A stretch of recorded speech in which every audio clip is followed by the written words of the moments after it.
Hi, everybody. This is Marlene. Uh, I just finished doing that great interview with Carol Banayos. She streamed it on Facebook. I wasn't able to put the video on because, of course, we were doing it on Zoom, but I urge you to check her out on Facebook. Okay.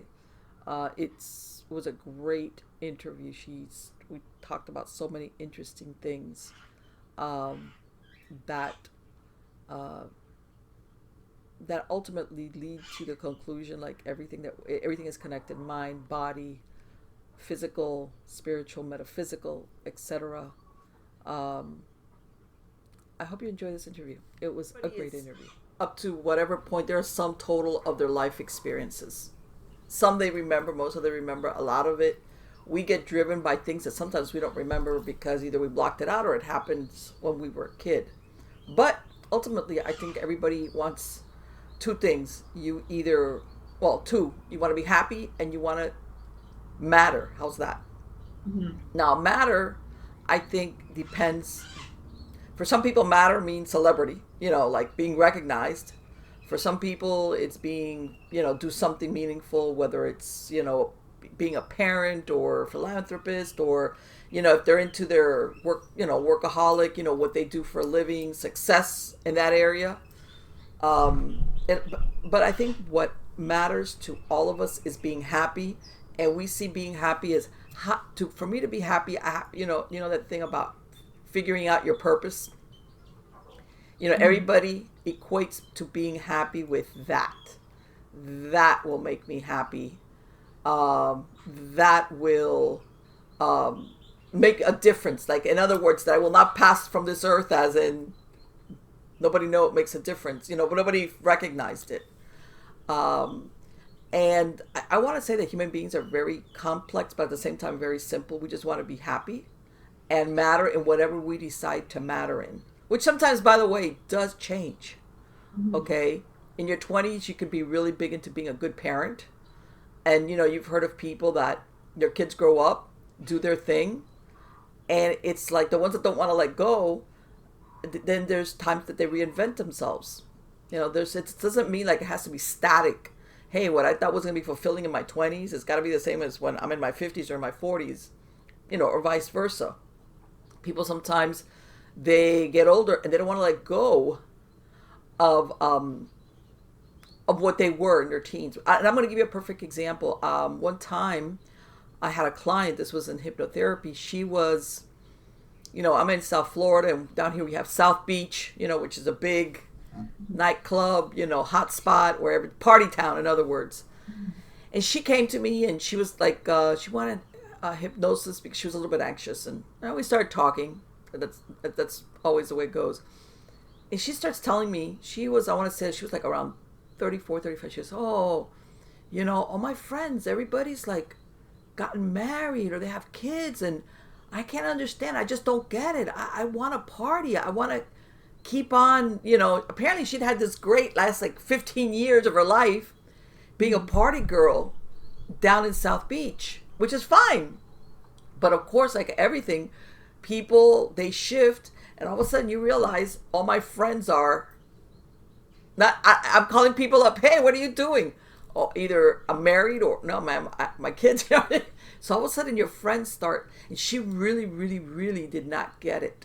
I told her, look, you know, most people, and by the way, I don't mean that this is what everybody has to do. It's not like, oh, since your friends are getting married and have kids, you need to run off and do the same thing.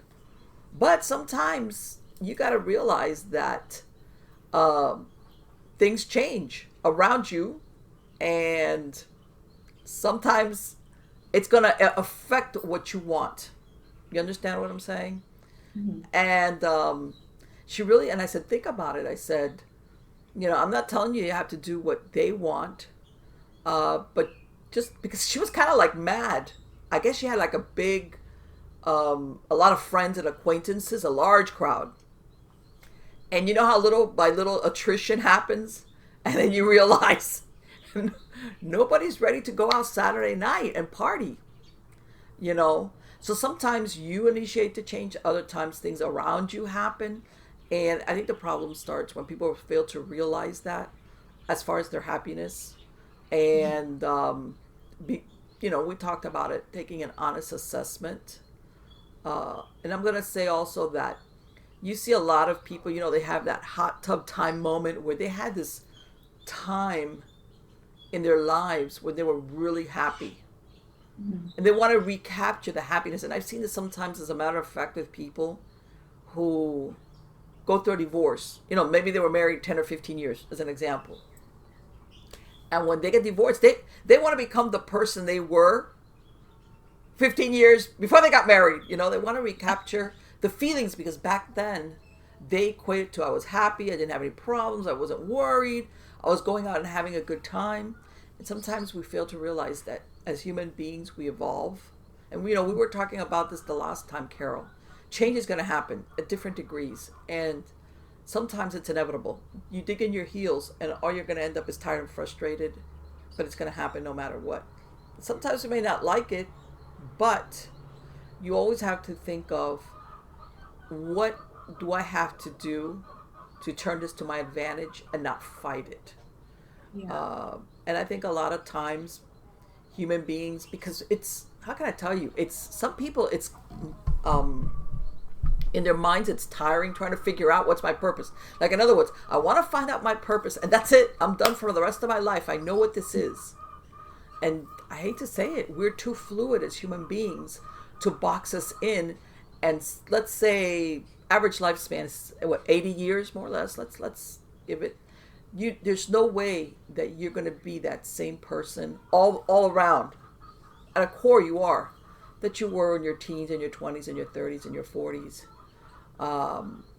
If you haven't learned from your experiences, people around you change, your environment changes, and again, your purpose, or what you want your purpose to be, changes. And some people, they don't recognize it or want to make it. In other words, they have this they lose their touch with reality kind of moment where, and I think sometimes it leads to their unhappiness. It leads to their unhappiness because they don't want to change, or they don't want to recognize the change in themselves. Yeah, but with this magic pill, everybody wants to be happy, and everyone wants to feel like they matter. But in regards to feeling like that magic pill, we talked about it a little bit on our conversation in regards to that, say if someone's having some challenging times in their lives, or they're going through some relationship problems, identity issues, and all the other stuff. So they want a pill that fixes it right away. No, like a hypnosis, or, you know what I mean? Or if they can't get it right away, then they turn into kind of drugs, you know what I mean? To kind of for every ill, you know what I mean? So in that aspect, it's almost like sometimes there's not that pill for people to wake up and resolve issues that habits that they've been doing for the last 30 years. It takes time and practice. You know what I mean? How can I say it? That saying, everywhere you go, there you are. Yeah. And you know what? Some people, 9 times out of 10, those people that want the magic pill have something painful that they have to deal with. That's why they want the magic pill. Okay. Because their behavior, whether it's addiction or the way they act or what they've done, is only a symptom, not the cause of it. Okay. So for them, finding that magic pill is like a shortcut. When you have these roads that bypass the big city. Yeah. Okay. Some people, this is what they want. They want to, and they just don't want to delve into it. They just want it's like, I just don't want to feel this. I want something to distract me, make me not remember that or feel that, and it's like, it's almost like if, let's say you have a disease or an illness and the doctor tells you, hey, I can give you this pill and it'll treat it, but you're going to have to take this pill for the rest of your life. Or we have this treatment that will cure you. Okay. But it's a little bit painful, but at the end of this, you'll be okay. Mm-hmm. What would your choice be? Well, it's the same thing. Some people, they'd rather persist in a lifetime of distraction behavior or addiction in some cases, which is really bad, because I don't want to go down that road. And by the way, a lot of people instantly think, oh, is it therapy? Nah, not necessarily. It could be if that's what you need. But sometimes all it needs to really do is start with what, like introspection. And that's, by the way, is very hard because we're either too easy or too hard on ourselves. We want the, we're either too hard on ourselves and want to make it all our fault, or what a lot of people do, which is they make it the other everybody, the world, everybody but me. It's everybody's fault except me. Society, my friends, my parents, my teacher. Yeah. So you have to be honest when you're on that route to that magic pill, if that's what you really want, that magic pill. And like I said, it depends. Some people, they have a crisis, health, mental, just family crisis that makes them. This is the moment where, what we call that coming to Jesus moment, where I bet I can't put this off.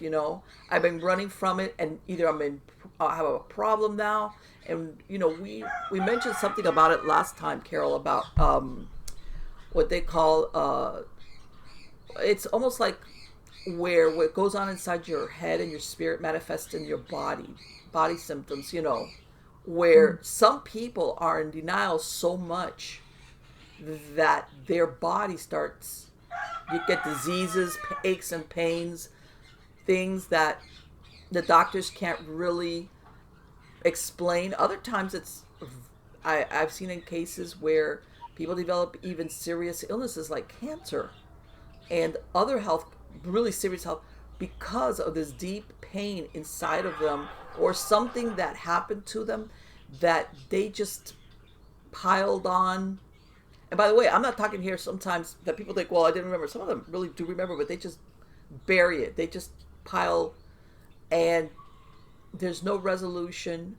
And I want to say also, some people also confuse this thing, and I'm sure you've heard of it, where let's say you're trying to deal with trauma from your life, especially when you were a kid, when they say, well, you got to forgive this person, and they kind of have a problem with it. Mm-hmm. And I don't, what? A lot of people don't realize that doesn't mean resolving it for yourself doesn't mean you're going to be like, oh, I forgive you, because you cannot force that. And you might never get there, by the way. But the thing you have to think of is, if I continue with this, I'm allowing either this person or this event or events to keep on victimizing me. Mm-hmm. I will always be in its shadow. Okay? So a lot of people get caught up like, oh, am I going to have to like pretend? No, nobody's saying that. If you want to, sure. If you're there, fine. You can move ahead. Some people don't get there sometimes years later. As a matter of fact, later on when they let go of it and they go, that SOB or that bitch or whatever, she, he or whatever, or they, and you're really mad. And maybe years later you finally get to this thing where you're like, okay, well, it happened, And the thing is not to live in its shadow. And a lot of people will do that. They'll replay it in their mind. And then that's when they get into that magic pill, what we were talking about, where they don't want to go, even if it's on a personal level, like you inside your head, really looking at what happened. If you were a kid, now you're an adult. Recognizing, you know what, back then, maybe I was a child, I couldn't do anything about it, but now I'm an adult. And I see it for what it is. If it was bad, if it was good. I've had instances where people have been really mad when, let's say, they were doing things as a teenager or very young, like an adolescent. And they have this thing where they think, oh, my parents, they abandoned me, or and when they grow up and we start talking about it, I said, do you realize how much you contributed to it? Like maybe they didn't handle it the best way, but now as an adult, if you, and we talk about it, and they're like, yeah, I was doing stuff that contributed to it, and by this I don't mean you're ever going to go back and redo it, but it's like, okay, let's look at it the way you should.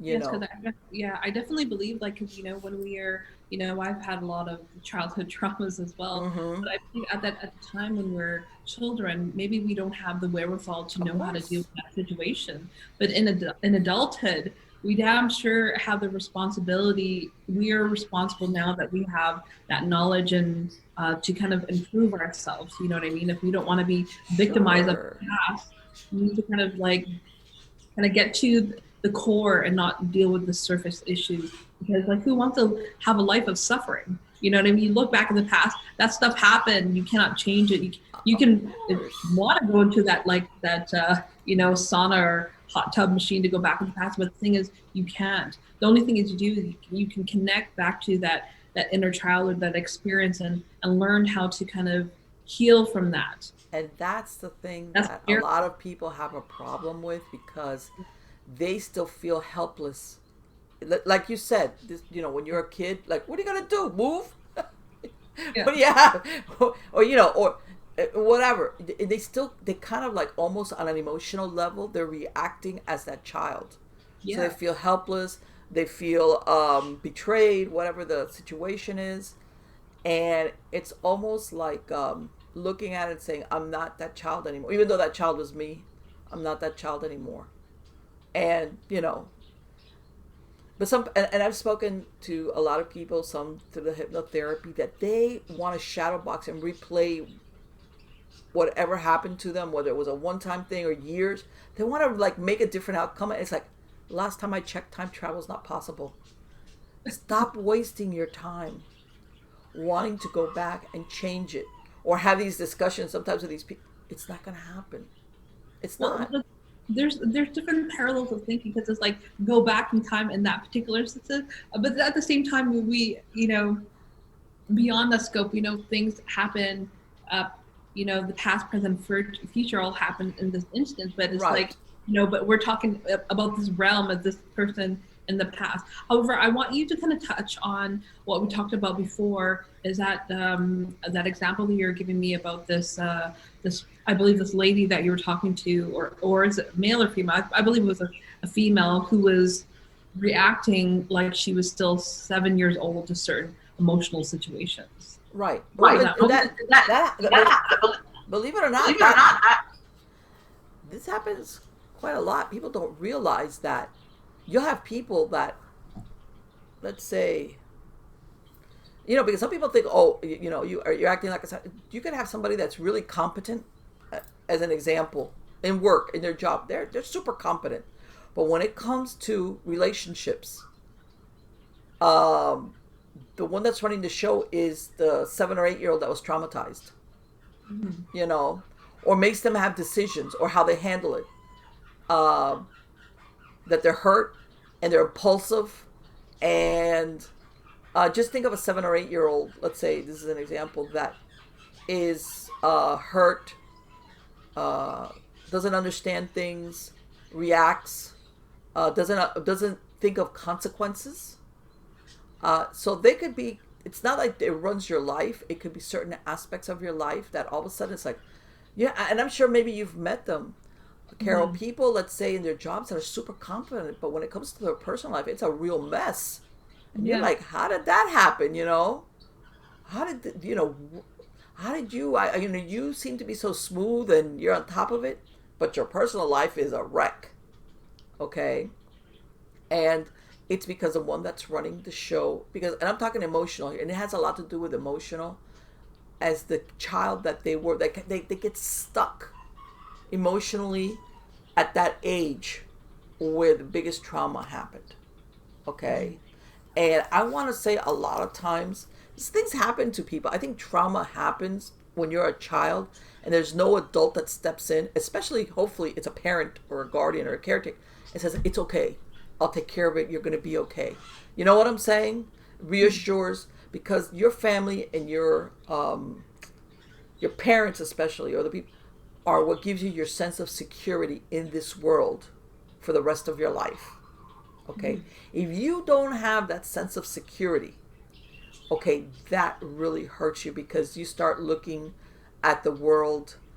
We were talking about the hostile universe, especially if the people or person that was supposed to be your guardian and take care of you betrays you to you as a child. You understand what I'm saying? Because kids can weather just about anything, and I've seen this firsthand various times. If the parents or parent are there and saying, "I'm here for you. I will take care of you."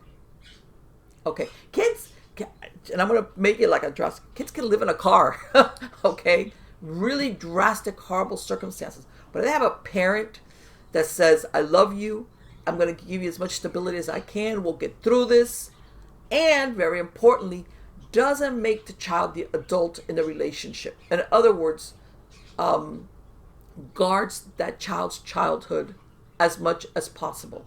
Because I've seen some parents, especially in difficult circumstances, where all of a sudden they want to make the kid grow up and lay stuff on them that they're not ready for.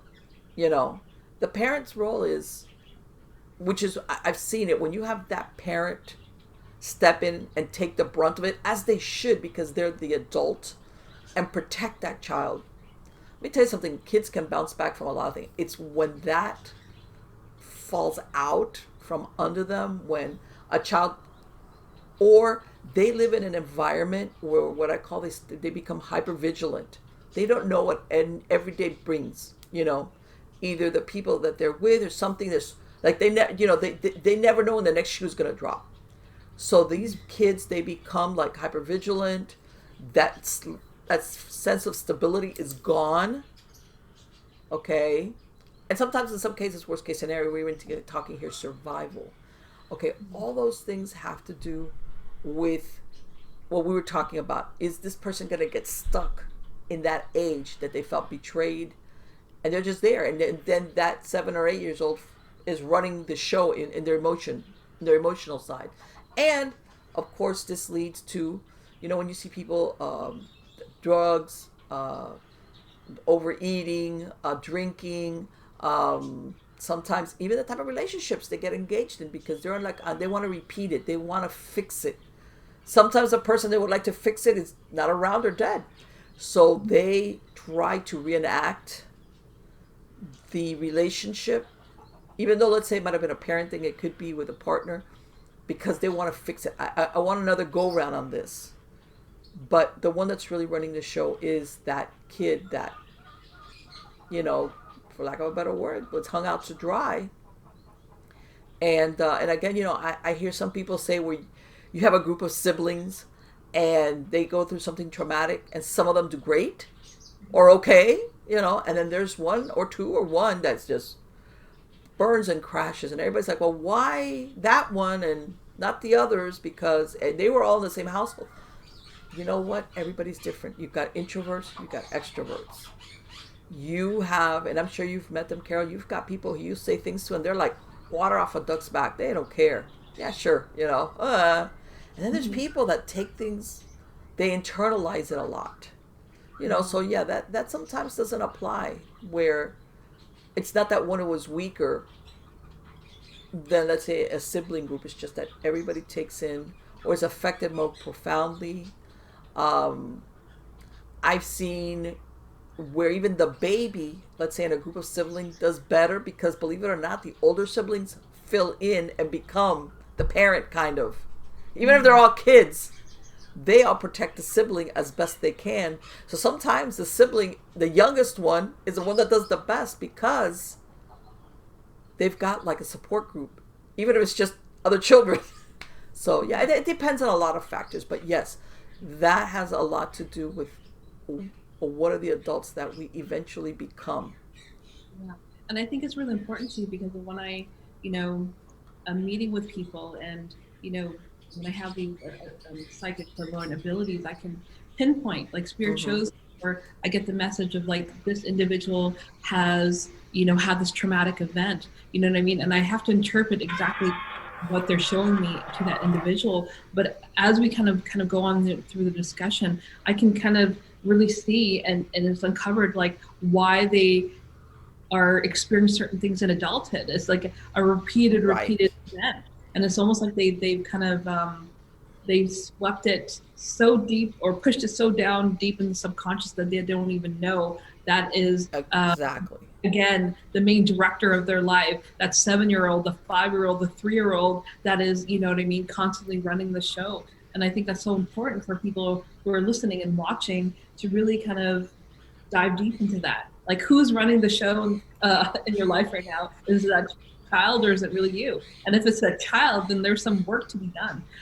But before we kind of get into that, I really want because when we talked about body syndrome, I thought that was a very like interesting concept because I haven't heard it before. So I want you to see if you can elaborate more of what that body syndrome is, and then give an example so people can kind of understand what that is about. Right. What we were talking about was that you notice where people uh, sometimes they'll develop certain body aches, and for example, there's one where, let's say, you get legs in your pain, a pain in your legs, or leg, or knee, or ankle, and you really can't account for it. You really, really can't account for it.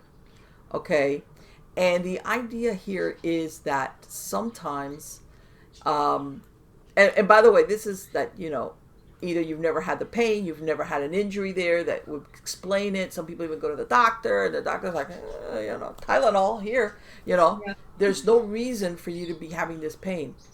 And sometimes it's because there is in this case, let's say we're going with the leg thing, of going forward. Because for us, on the physical level, going forward, we use our legs. Okay, in the physical level. Mm-hmm. So we'll get all these pains, and sometimes it's a fear. By the way, people don't realize how powerful fear is. Mm-hmm. And everybody equates fears like what you feel when you go to the movies. Fear can be very insidious the way it works out, especially when you don't acknowledge it. So sometimes that, let's say, the pain in the legs is a fear of moving forward. Let's say you're starting a new project, or let's say you've had a company, but now you're thinking of expanding. This is an example, or anything. It could be anything. You're thinking of, hey, I think I'm going to move to another house. Everybody has a different threshold, by the way. Mm-hmm. And all of a sudden you start getting these pains, and it's like a fear of moving forward. And sometimes you'll have this in your pain in your legs. Another one for like pain in the shoulders and the arms is when you think that you're reaching for something that's beyond you. When people like, oh, how people sometimes, well, like the higher you go, the bigger the fall, or some of those sayings. It's like, okay, that's a good excuse for not allowing yourself to reach where we have this mental block in our mind that this is as much as I should have. This is what I'm comfortable with. What if I get that and then I lose it? Or what if, your subconscious mind extrapolates it. And sometimes that, let's go with the arm pain. It's like you're reaching out for something that in your subconscious mind is like too far for you. You're going after something that maybe you're not capable of. Maybe you're not competent of. What if you screw that up? Why don't you stay where you're at? It could be, for some people, going to a new job, or applying, let's say, for another department, or, God, it could be any number of things. Trying something new. It doesn't even have to be job related.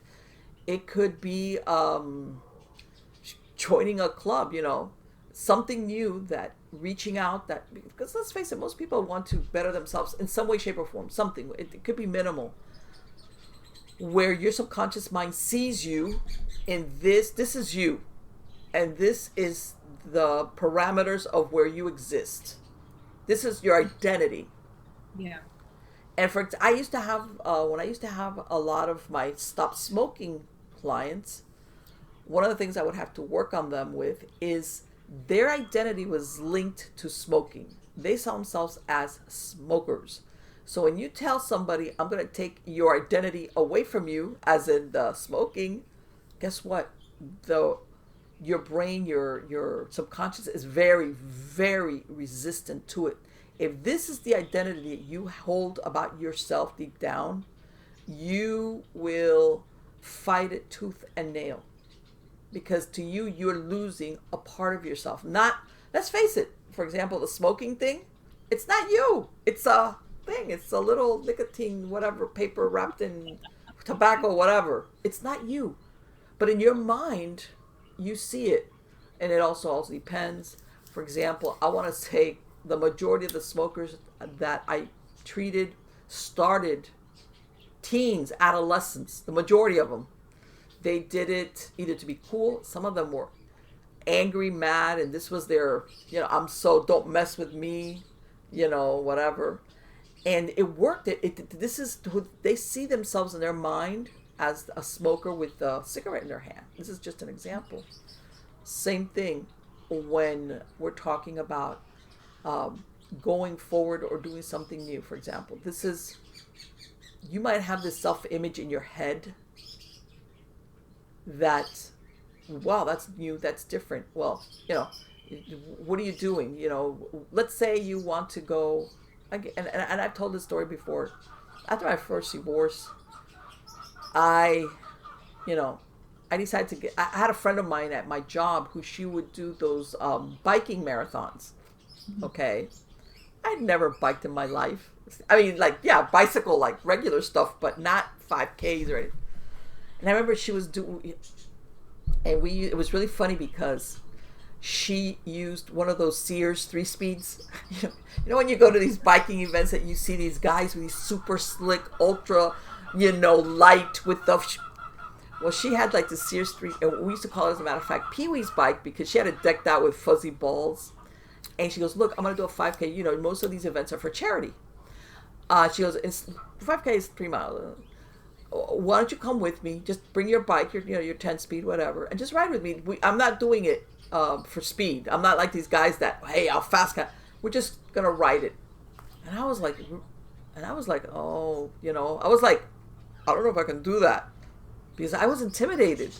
To me, whenever you saw these bikers, they were super slim with the helmets, and I was like, I want to show up there with my 10-speed from Walmart, whatever, oh, all right. She convinced me. She convinced me, and I had a blast. It was great, and I realized nobody was looking at me. Nobody cared. Most of those people, men and women, who were very much into it, were really nice. And then it got to the point where she kind of held my hand, and then they got to the point where I wanted to do it, but she couldn't come. And that was my first big going by myself. It was because it's different when you've got a friend there holding your hand. And I said, okay, I'm gonna do this. I'm gonna do this. And I started practice. Also, by the way, I would bicycle a little bit more and a little bit more. Make a long story short, I participated. I ended up doing a 150-mile 2-day bike ride. Okay, that was 75 miles one day way, and then we slept in a campground, and we came back. This was for multiple sclerosis. As a matter of fact, they still have it. They have it in different parts of the country. And I never did it for speed. I never was into one of these ultra slim bike, but nobody cares. You realize after a while, everybody's there for their own whatever. But my point is that I was fighting this at the beginning, tooth and nail. I was, what? Oh my God. And they're going to look at me and, I'm going to stand out. You think everybody's going to turn around and look at you when you walk in, what's she doing here? Nobody cared. Yeah. No. And I had a blast, and it was great. And you know what? If I would have fallen off my bike, nobody would have cared anyway. Let's say, worst case scenario, what? You go, you run over a dead animal, you fall on the thing. Nobody would have paid it. As a matter of fact, everybody was pretty nice. And like I said, most of the participants, whatever they were very, very nice and helpful towards one another. And you didn't need to know them. And my point being that a lot of times we get caught up, or we let our subconscious mind talk us out of it. And when we're really resistant is when you see those body symptoms, these aches and pains in your body, where it's your subconscious mind fighting you doing it. And like all things that we spoke about, a lot of times what goes on up here, you will see it reflected in your body in different ways. And like I said, this is usually after you clear it with your doctor. Hey, the doctor tells you, I don't see why you got that pain, or in your hip or your leg or your knee. I don't know what to tell you. Give you some pain reliever and off you go.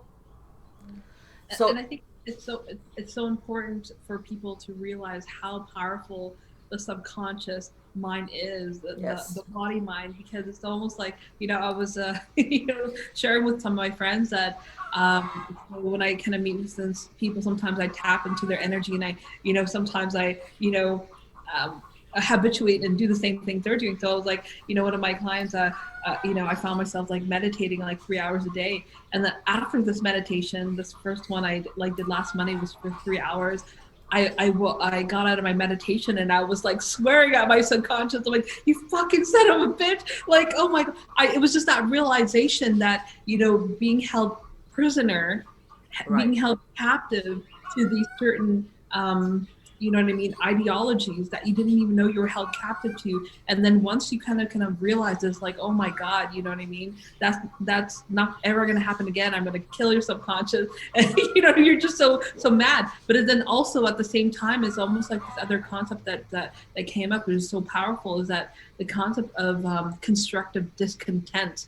So when your mind knows that, like, okay, this girl means business, we're not reverting back to the old self anymore, she's found you out subconscious, so you're now finally able to transcend that old way of being, because your body, your mind knows that, like, you really mean business and you're going to actually take the steps going forward. But you mentioned something very important when we're talking about the body syndrome. You're talking about identity, and how people's identities get threatened if something's being taken away from them. And you talked about smoking, but there's so many different Oh yeah. things that people are threatened by. So can you provide more examples of, Well, say, the people that you work with? And identity is what you see we have a self-image in our mind of what we think we look like. Some people are very grounded in reality, then others are not.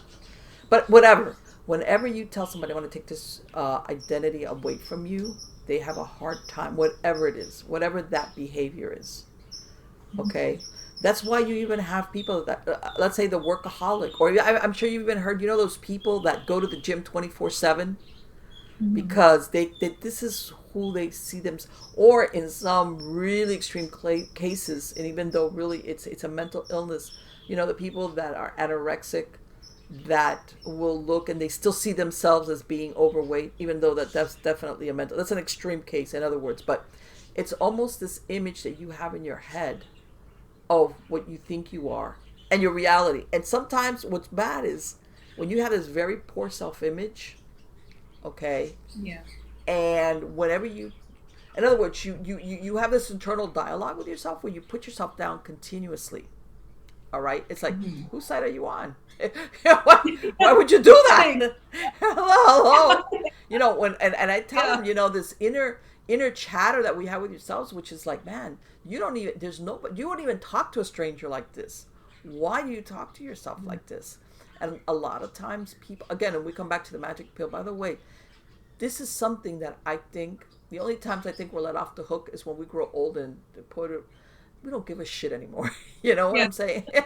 But before that, we get so bombarded continuously with stuff from society, commercials, that whatever progress you make in your head, you know how they say you need to do something X amount of times so it becomes a habit. And then, the brain has something called plasticity, which is where you start doing things like, let's say driving. When you started, you had to like think like, oh, and now you could just get in the car. You've got grooves in your brain where this action is automatic for you. Well, it takes a while for these things to develop. All right. But as far as certain behavior, we basically have to, like, everyone, in other words, still work on it. There's not one time that you can say, oh, I'm totally off the hook. That's why you have people that diet, lose weight, and sometimes stay out, maintain it for years, and then all of a sudden they slide back, and you're like, how did that happen? Because they don't realize how much negative stuff we're fed, or that they fall back into that distraction or comfort of, let's say, eating. I'm going to use the eating. Again, this has to do with image. Okay, and I'm going to use the smoking because I worked a lot with that. Okay. I would have people that would say, you know what, I've tried everything, as far as stop smoking. I've used the little gums, the pills, the patches, the whatever. I said, you know why? Because you keep seeing yourself as a smoker who just happens not to be smoking.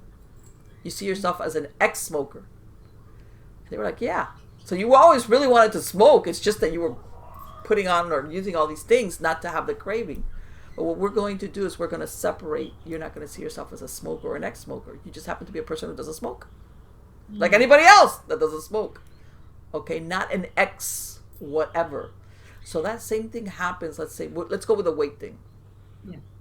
If let's say at any point you had a problem with your weight, and some people lose the weight, they did something, whatever the regimen was, dieting, the surgery, whatever. And sometimes, because in their mind they are still that person. They just happen not. In other words, they are pushing that boulder up the hill every day. Okay? Because they're still that person that they were. So that person that they were, let's say at a certain weight, that makes a conscious decision about, I'm not going to eat this, I'm not going to eat that. They were pushing, it's almost like you have to push the boulder up the hill every day. Guess what? One day arrives and you're really tired of pushing that boulder up the hill. You don't want to do it. And I'm going to use another example. And I tell everybody sometimes, yeah. And I think a lot of people identify with this. When I was in my teens and 20s, and even in my 30s, I had 3 kids. I maintained my weight. I didn't overeat, but I didn't think about carbs or proteins or sugar, I just ate, I was too busy. But what I'm saying is I wasn't in the gym 24/7. I wasn't doing none of these aerobics, cardio, what's this bicycle now? Peloton, they didn't have Peloton back then. But in other words, I was living my life and I was eating reasonably but I wasn't overthinking it. And I was fine. Okay. And I think that's because that was my identity. Do you see what I'm saying? I didn't overthink it because that was just who I was. I'd always been, I didn't have a problem with my weight. But it wasn't like, because there's some people that are really thin, but you see they're always like, oh, let me eat my salad, and I cannot eat that. I never had that, lucky for me, but that was my identity is what I'm trying to get to. The flip side of it is, if you are the person, let's say that you grew up and you've always had a problem with your weight, okay, and you start going on this strict diet or whatever it is that you're doing, in your mind, your identity is still that person that had a problem with their weight, that always has to be picking and choosing. The trick here is working with your subconscious mind to say, that's not me, and then keep on working with it, because it's kind of insidious. It's always going to want to creep up. Okay? So all of a sudden, it's not like, and again, I'm going to use the weight thing as just as an example. It could be applied to anything. It's not like I'm an overweight person that every day has to make conscious decisions about what I'm going to eat or do or no, all of a sudden you're not that person. You're just a normal, regular, appropriately weight person. Okay. That just, and I want to say, and people are going to think this is weird, there's something weird about what you see in your head and what translates into your body. You see what I'm saying? Where you start, in your mind, you're not the overweight person. You're just, by the way, an appropriate weight person. And all of a sudden, your body starts to mold itself to being what you see in your head, really see in your head. Okay? However, if you ever see yourself as the overweight person, you're still, your body is almost like seeing really what's in there. And that's why every day people have to do the, oh my God, and they look at themselves and it's like, oh, and then it's like, it's believe it or not, it's up here. And then that's something you have to work on every day. Again, and I'm sure you've heard it, Carol, people that for them dieting is like an equivalent of pain. It's like, you got to take that out of your lexicon, because the people that diet, oh, and by the way, when I say an appropriately weight person, I don't mean the super slick model type, I don't, if you want something like that, or if you want to be muscular, then you got to, let's say, work out. I'm talking about where you're not overweight, you're not underweight, you feel healthy and your body's okay, and your body complies with what you see yourself in, and you just eat normally, And maybe some days you'll eat pasta. No, it doesn't. In other words, you don't overthink it. And then, of course, it all dovetails back. Like, why are you overeating? Let's say, for example. Okay. So it's almost like a double-pronged approach. I'm going to start seeing myself divorce my identity from that. Plus, okay, I'm overeating because it calms my anxiety. When I'm eating, I'm distracted. I don't think of... By the way, the distraction doesn't have to be something that happened 30 years ago. It could just be stuff that you're worried about now, that you're telescoping on. But when you're eating those potato chips, guess what, man? I'm not thinking about that. Whatever. Okay, and you telescope because the problem is that when you're thinking of whatever, because everybody's got stuff going on in their lives, you telescope, you go whoosh, and it's like, oh crap. And maybe the problem's this big, but when you telescope on it, it goes this big. And then you're like, oh my God, hold on, where are the potato chips? I can't handle this crap. But, and I want to say, by the same token, and that saying, when the going gets tough, the tough go shopping. I've done it. There's nothing wrong. There's nothing wrong where when you've had a stressful day or something to take like back up and take a time out. I'm going to go shopping. I'm going to go to the movies. I want to do something that's not about this problem. And I'm going to tell you why. Because it helps you look at it realistically. The problem is when you want to do it all the time, 24/7, and don't address it, and then you engage in behavior which is destructive, as in overeating. But if you say, you know what? I need to take a couple. I'm going to go shopping. Whatever. I'm going to go do this. I'm going to hang out with my friends and have some coffee and people watch. I'm going to go to the movies. And go see something really like Star Wars or something like, why? Something that you don't think about it, because what happens is when you reset your brain, the problem's not going to go away, but you kind of tend to see it a little bit more realistically, as in how bad is it. Plus, it freshens your brain up as to possible solutions. Okay? And also, which is what can I do today? People tend to live their lives too far in advance instead of realizing the only thing you can control is today. Oh, and by the way, very important as far as the control anxiety thing, you cannot control other people. Yeah. Big problem for most people. You cannot control. As a matter of fact, about the only people you control is your children when they're small. When they get to a certain age, then they get beyond your control as well. But otherwise, and people spend their lives and innumerable hours trying to control everything, everybody. And it's like, well, the only thing I can control, number one, is myself, and what am I going to do today, as in these 24 hours? Okay? And then, because then when we start getting into the control, we start getting into the worry. We worry about a lot of things that never come to pass. What does worry do for us? In our mind, it prepares us for the what if moment. You know how many things never come to pass? If there was a way for you to do like a spreadsheet of all the stuff that we worry about, and you go, man, I can't believe I spent all that time worrying about that. Shit, what a waste of time. Yeah. And by the way, the worry, it's not going to prepare you, or the worry is not going to stop something from happening. But I would say the majority of things that we really worry about either don't happen, or if they happen, they're like, wow, I thought this was going to be worse, or this is it. No.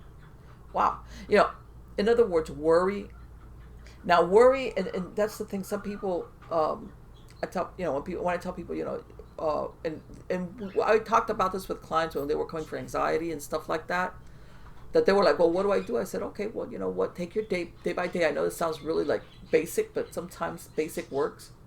Take your life day by day. But for example, let's say Friday you've got an interview, whatever, but today is Tuesday. Okay. What you do is, what do I need to do? Oh, is that suit that I'm going to wear, is it clean? Yeah, there. Find it. In other words, prepare, but don't worry about it and hang it up. Don't stress yourself out then Friday running around. Oh, crap. I can't. Or that suit is like, or that, just, okay, what can I do today? Oh, find it. There it is. Okay, just hang it up. Does it need to be pressed, cleaned? Okay, just put it there and leave it, but that's what you can do today. But some people, they want to or they get, or like, okay, well, today, what can I do? Okay, I pulled out the suit. I realize I might need to get a new shirt for it. I'll take care of that tomorrow. I'm going to run errands. I'm going to put a note here, or I'm going to get whatever.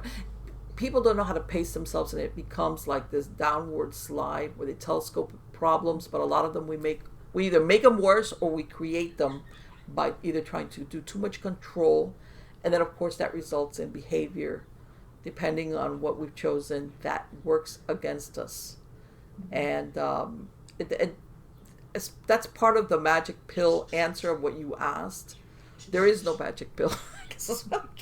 There is no magic pill. Not unless you decide to take that magic pill from the Matrix to really. Yeah, I know, but most people, what was the one that would put you back in the Matrix? The blue pill.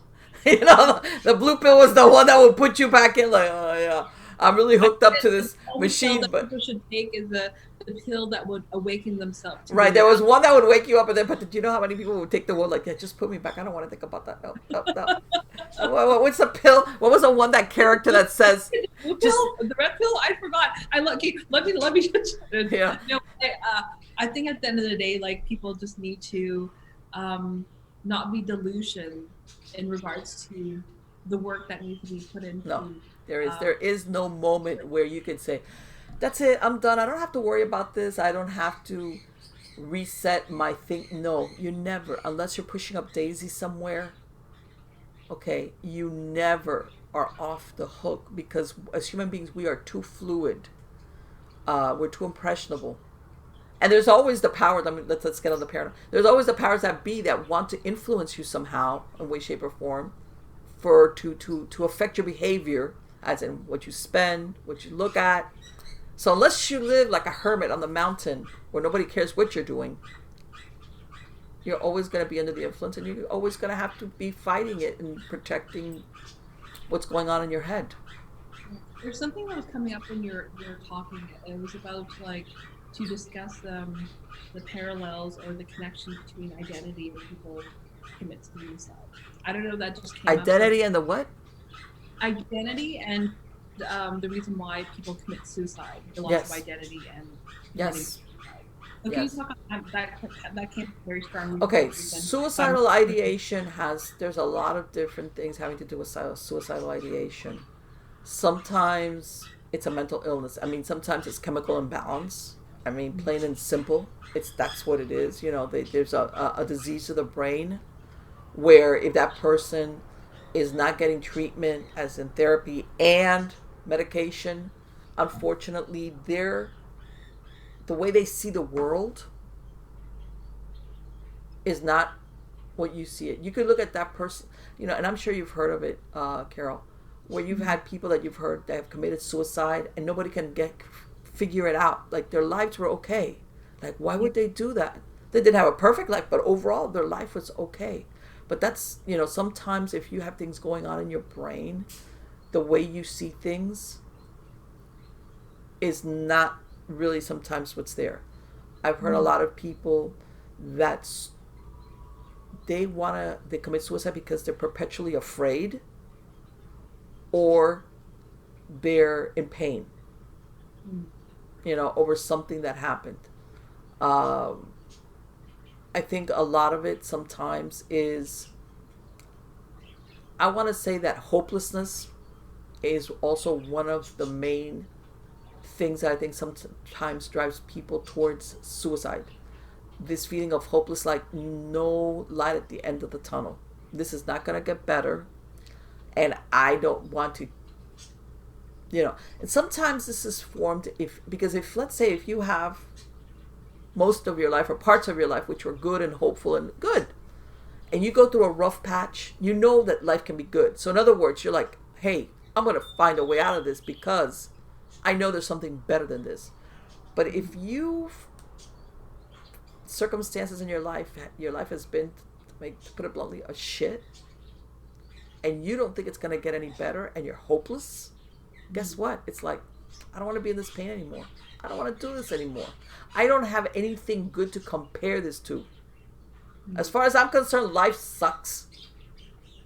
Okay? And some people, they choose this versus saying, this is not going to be my story. All right? And I'm sure you've heard it. There's a lot of people that make it do very well in life, but when you look at their background, they come from really, really, really difficult backgrounds. Okay? And they overcome them. And there's something that in their brains, they say, that's not going to be my story. It's not. But not everybody's the same. That's the point. And not everybody is the same. And I want to say hopelessness, isolation, and in here we could segue, if you want to, a little bit into the paranormal, okay, where I've come across people who have had, for lack of a better word, I'm thinking spiritual turbulence, malevolence, dark, which drives that behavior. It pushes them into isolation. It pushes them into hopelessness, a little bit of paranoia, and sometimes there's a behavior problem, but there's a darkness there, which is the one that whispers in the ear, nobody's there to help you, nobody loves you, what are you doing that for? If you stay home, don't go out to the park, don't, people are looking at you, or they're talking about you, or they're going to betray you, that. And sometimes I have found that in some cases there is some type of darker spiritual interference that magnifies that. That last whisper in the ear, the little push that you do, that you sometimes when people even do really horrible things, it's, you have isolation, hopelessness, and then they do something horrific. And everybody's like, what? And it's because there's something there that use those circumstances to make that person feel worthless or angry. There's a lot of people that do horrific things, they're really, really angry. And what's usually the dialogue that they've got going on in their head? I got hurt, I'm angry, I'm going to hurt others. You see what I'm saying? Mm-hmm. And you got to have that conversation going on a lot, like a hamster wheel in your head, for you to actually do that. And I want to tell you something, even psychopaths, people don't realize, because when you say the word psychopath, everybody thinks of like Dexter. You can be a psychopath, and unless you have a violent streak, you're not going to kill people. However, you're going to want to control things. Okay, there's a lot of psychopaths running around. I'm sure there's people that go, I have a boss. Yeah, believe it or not.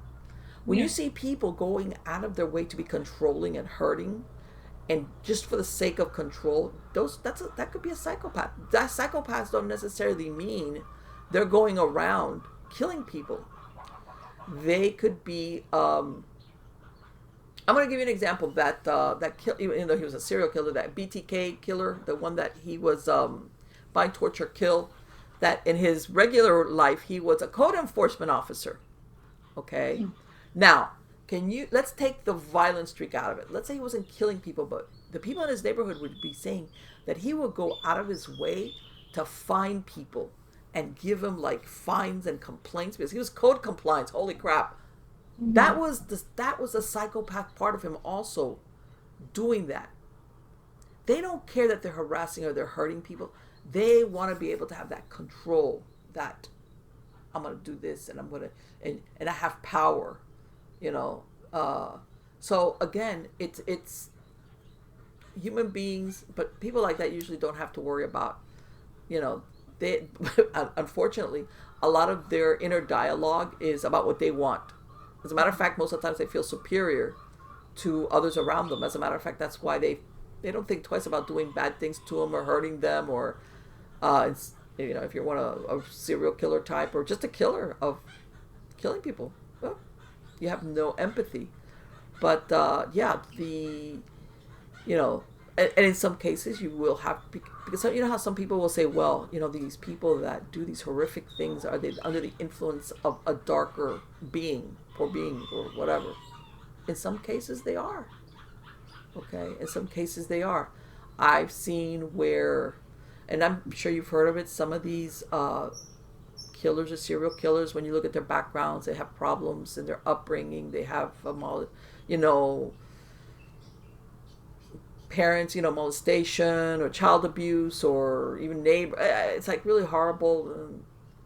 And then you think, okay, sometimes the darker spiritual influence starts at that point, because it's like a ripple effect. That gift that keeps on giving. Yeah. By hurting that child, Okay? Let's say you have a neighbor. This is an example. Let's say you have a neighbor that's molesting some kid. All right? And the one that has that spiritual attachment, that dark attachment, is that neighbor. But it's doing it because it's like a ripple effect. They know that their actions will corrupt this child, who in turn will become an adult, who God knows what they will do. At the very least, they're going to be very unhappy and not really reach their full potential. Or at best, as far as they're concerned, they're going to turn around and do the same thing and be a horrible human being. So it's like people have to think of it sometimes as in, yes, and I have seen it, where sometimes malevolent spiritual influences, there's like a point of origin.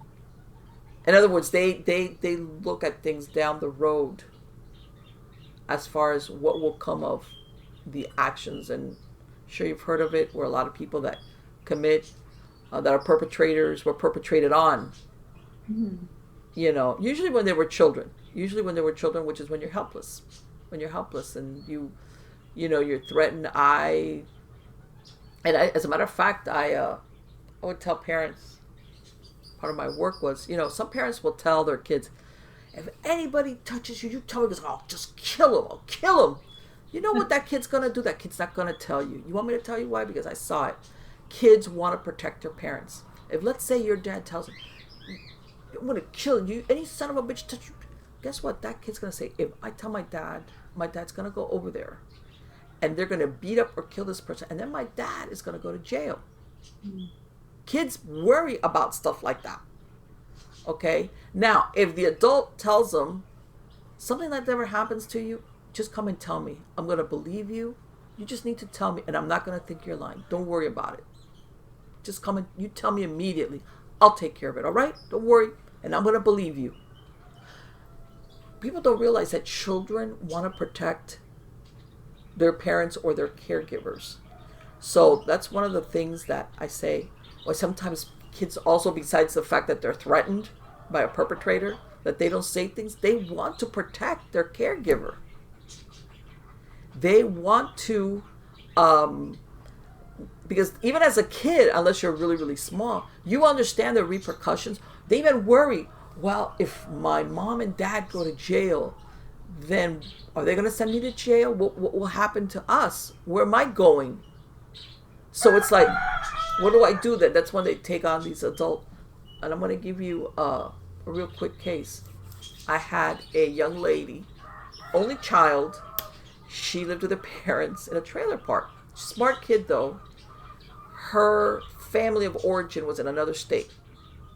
And she had aspirations of going to college. She wanted to. By the way, her parents loved her, but her parents were dealing drugs out of their trailer. And they kind of, I think her mom was hooked on opioids also. Because her mom was like perpetually on a sofa. And her dad, by the way, had this, and she had tried to, first of all, she wanted to go to college, and they were kind of like, no, don't leave, because they were kind of using her. She was 17 years old as a like, don't leave, don't go. Her family in the other state, which is where they had the university, was telling her, come over, you stay with us and you can go to the university. And the parents, though they loved her, they're still wanting to hold on to her. Okay? And she had tried to talk them out. And apparently more than once, I guess, the cops went in there and she would deny it, but she was still protecting her parents. Even though as a teenager, she knew that what they were doing was dangerous for themselves and, you know, the whole illegal. Guess what? It was like, I want to say it was like May or June or something like that, and school was starting in the fall. She called the cops on her parents. And I was the one that spoke to her. Wow. And she says, I want to go to university and I love my parents, but they're not going to get better. They're not going to let this go. And they're not going to let me go. I don't know what to do. You know, and it wasn't for lack of love, because I met the parents. They were not bad people. I mean, how can I tell you? They loved her, but they were screwed up. They were like, it was a toxic kind of love. Okay. And eventually, of course, because she was 17 years old, we shipped her off to her family in the other state so that she could go to university in the fall. And her dad took the, when he took the flies, it saw me and the mom. She was hooked on opioids. And then later on it got resolved. But what I'm saying is that sometimes uh, people have the wherewithal as a kid to realize at some point, especially as they grow older. But when you're a young kid, you worry. You become the protector, especially when your parents, like I said, they weren't really directly doing something to her, but she was having to live there. Yeah, but see, that's very interesting, because I never really looked at it from that perspective in regards to a child wanting to protect their parents. You know what I mean? I never saw it in that way. So it's really thank you for sharing that, because it does shift the perspective as to why, a lot of times these kids are in these situations and they don't talk. You know what I mean? So it gives that other side of like, okay, I don't want to cause anybody else like pain. I don't want to get my parents found out and all this other stuff. But in addition to this identity, another thing is coming up as that we have those identities where people don't want to, they get threatened because they don't want to quit smoking. But then there's that identity that's really an illness, I think, today. And, I think a lot of us still suffer from it. The identity when we attach ourselves to materialistic things. Yeah. So can you talk about that a little bit? Well, again, it comes a lot to, okay, the extreme version of this is those people, you've heard of hoarders, which is really, that's an extreme example. It's a type of OCD, which, by the way, is very difficult to cure, which basically things comfort you. And I'm sure if you've ever seen that show, you will see that even they dismiss their own children. In other words, their things, whatever it is that things are, become more important to them than even their own families. And that's why some kids and everything will step away and go. But let's not go to that degree of, because that's mental illness, that's an OCD, whatever. But let's say the person, because they are into the way they're perceived. Mm-hmm. You see, their value. And believe it or not, if you look at, for example, narcissists who are very much, and I'm going to use a narcissist because they're very much into the physical, their appearances, admiration. Believe it or not, what fuels that is a deep self-hatred. Okay. And you would think, how does that work? And yeah, because you need that total adulation. But let's say you're not a narcissist either, but you think your worth is tied into how others perceive you. A lot of it sometimes has to do with your upbringing, or you feel like, the way people see me is everything. My worth is based on when people look at me and with admiration or make a comment, but it's almost filling a void that you have in yourself about that you don't see your own self-worth. Okay, so you need that, how can I say it, that you need others to tell you, yeah, you look great. And that's why you need it all the time. That's why you see people spend tons of money on wardrobes or cars, or where they purchase a house, or what they do for a living, even if it's something they really hate. Mm-hmm. I one time, I want to go back to my own anecdote. I remember I used to work with a guy who at one time was worked on Wall Street. And one time we got to talking, and he goes, Marlene, I hated that job. I hated it. She says, the stress was killing me. And I said, but why did you do it? He goes, because if you were working on Wall Street, if you were a trader, this was like the end all be all.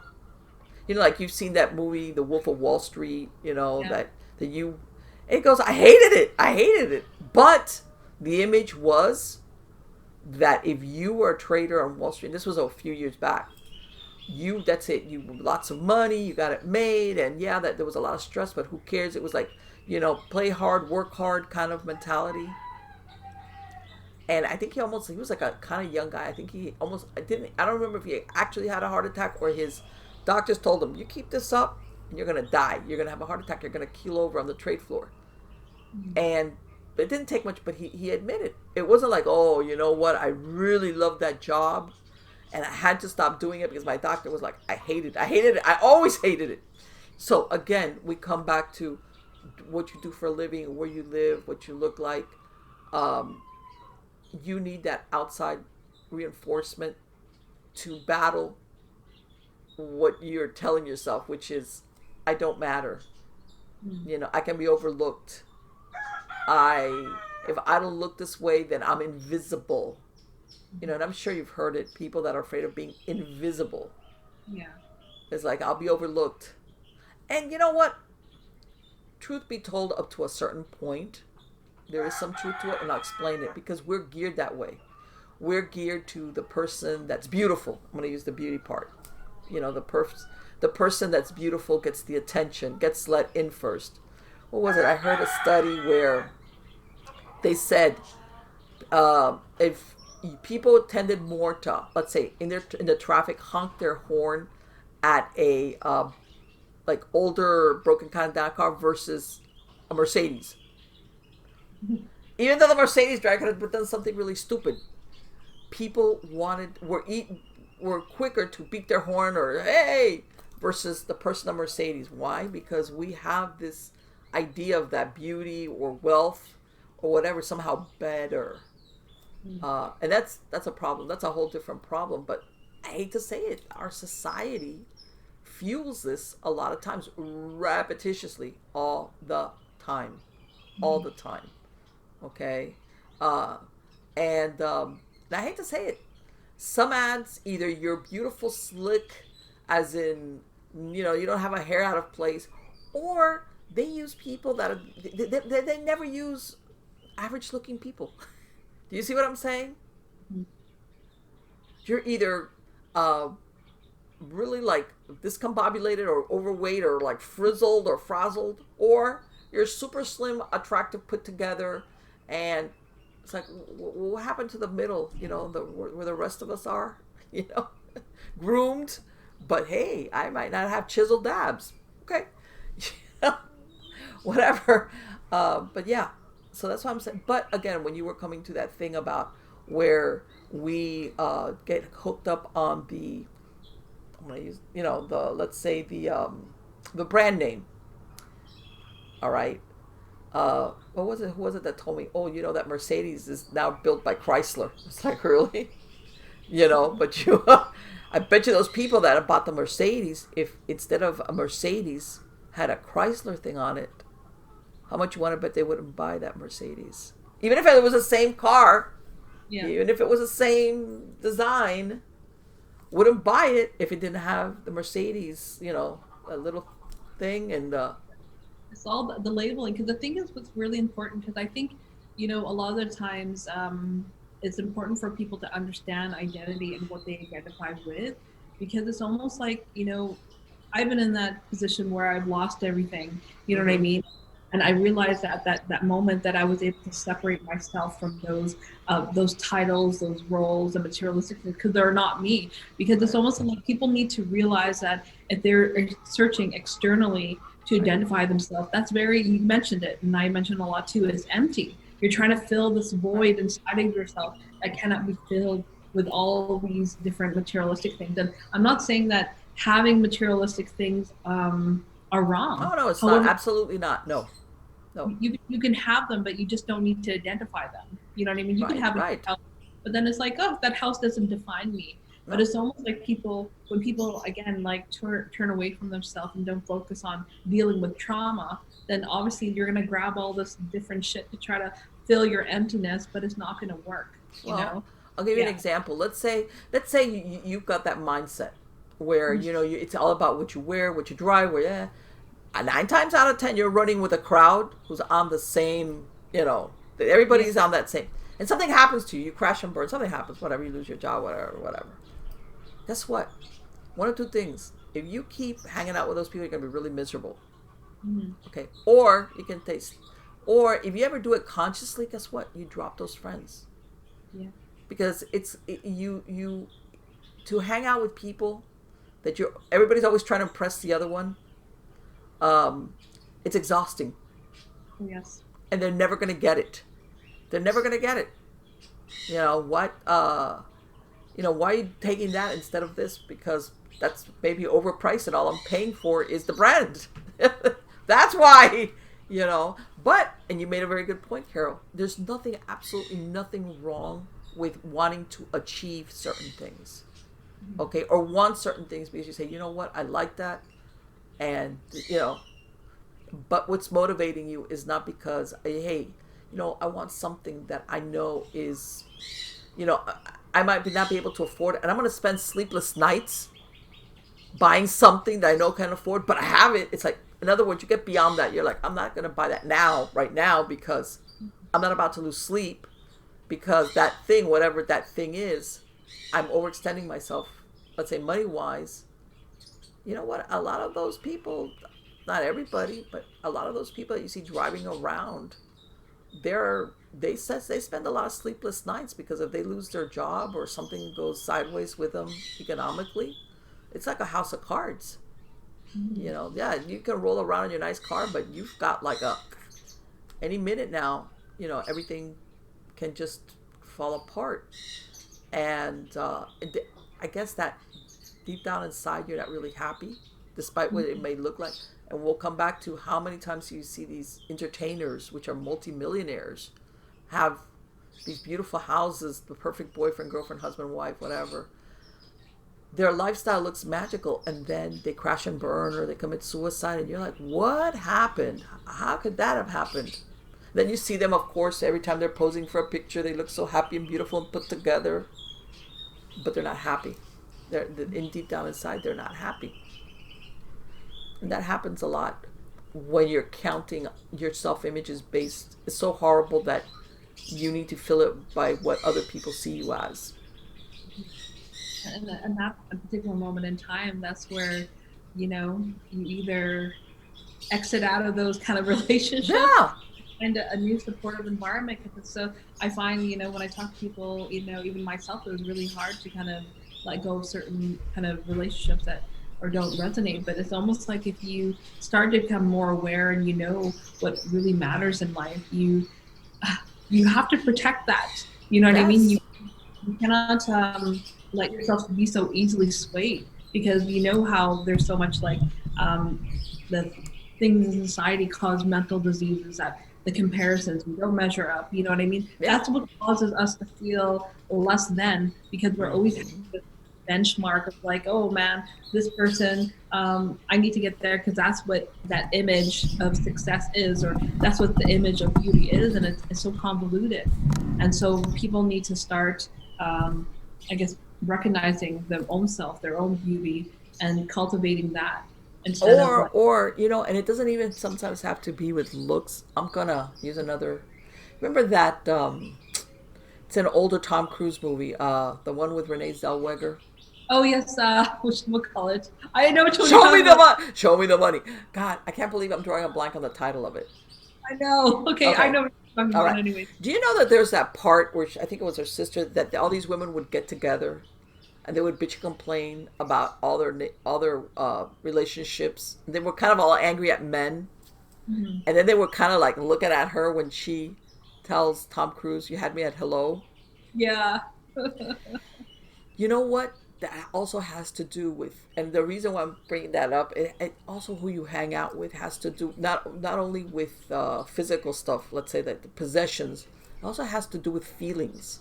Yeah. You hang out with a group of angry people, whatever they are, whether it's all women, men, or mixed, and all of a sudden you're all supporting why you're angry to stay angry.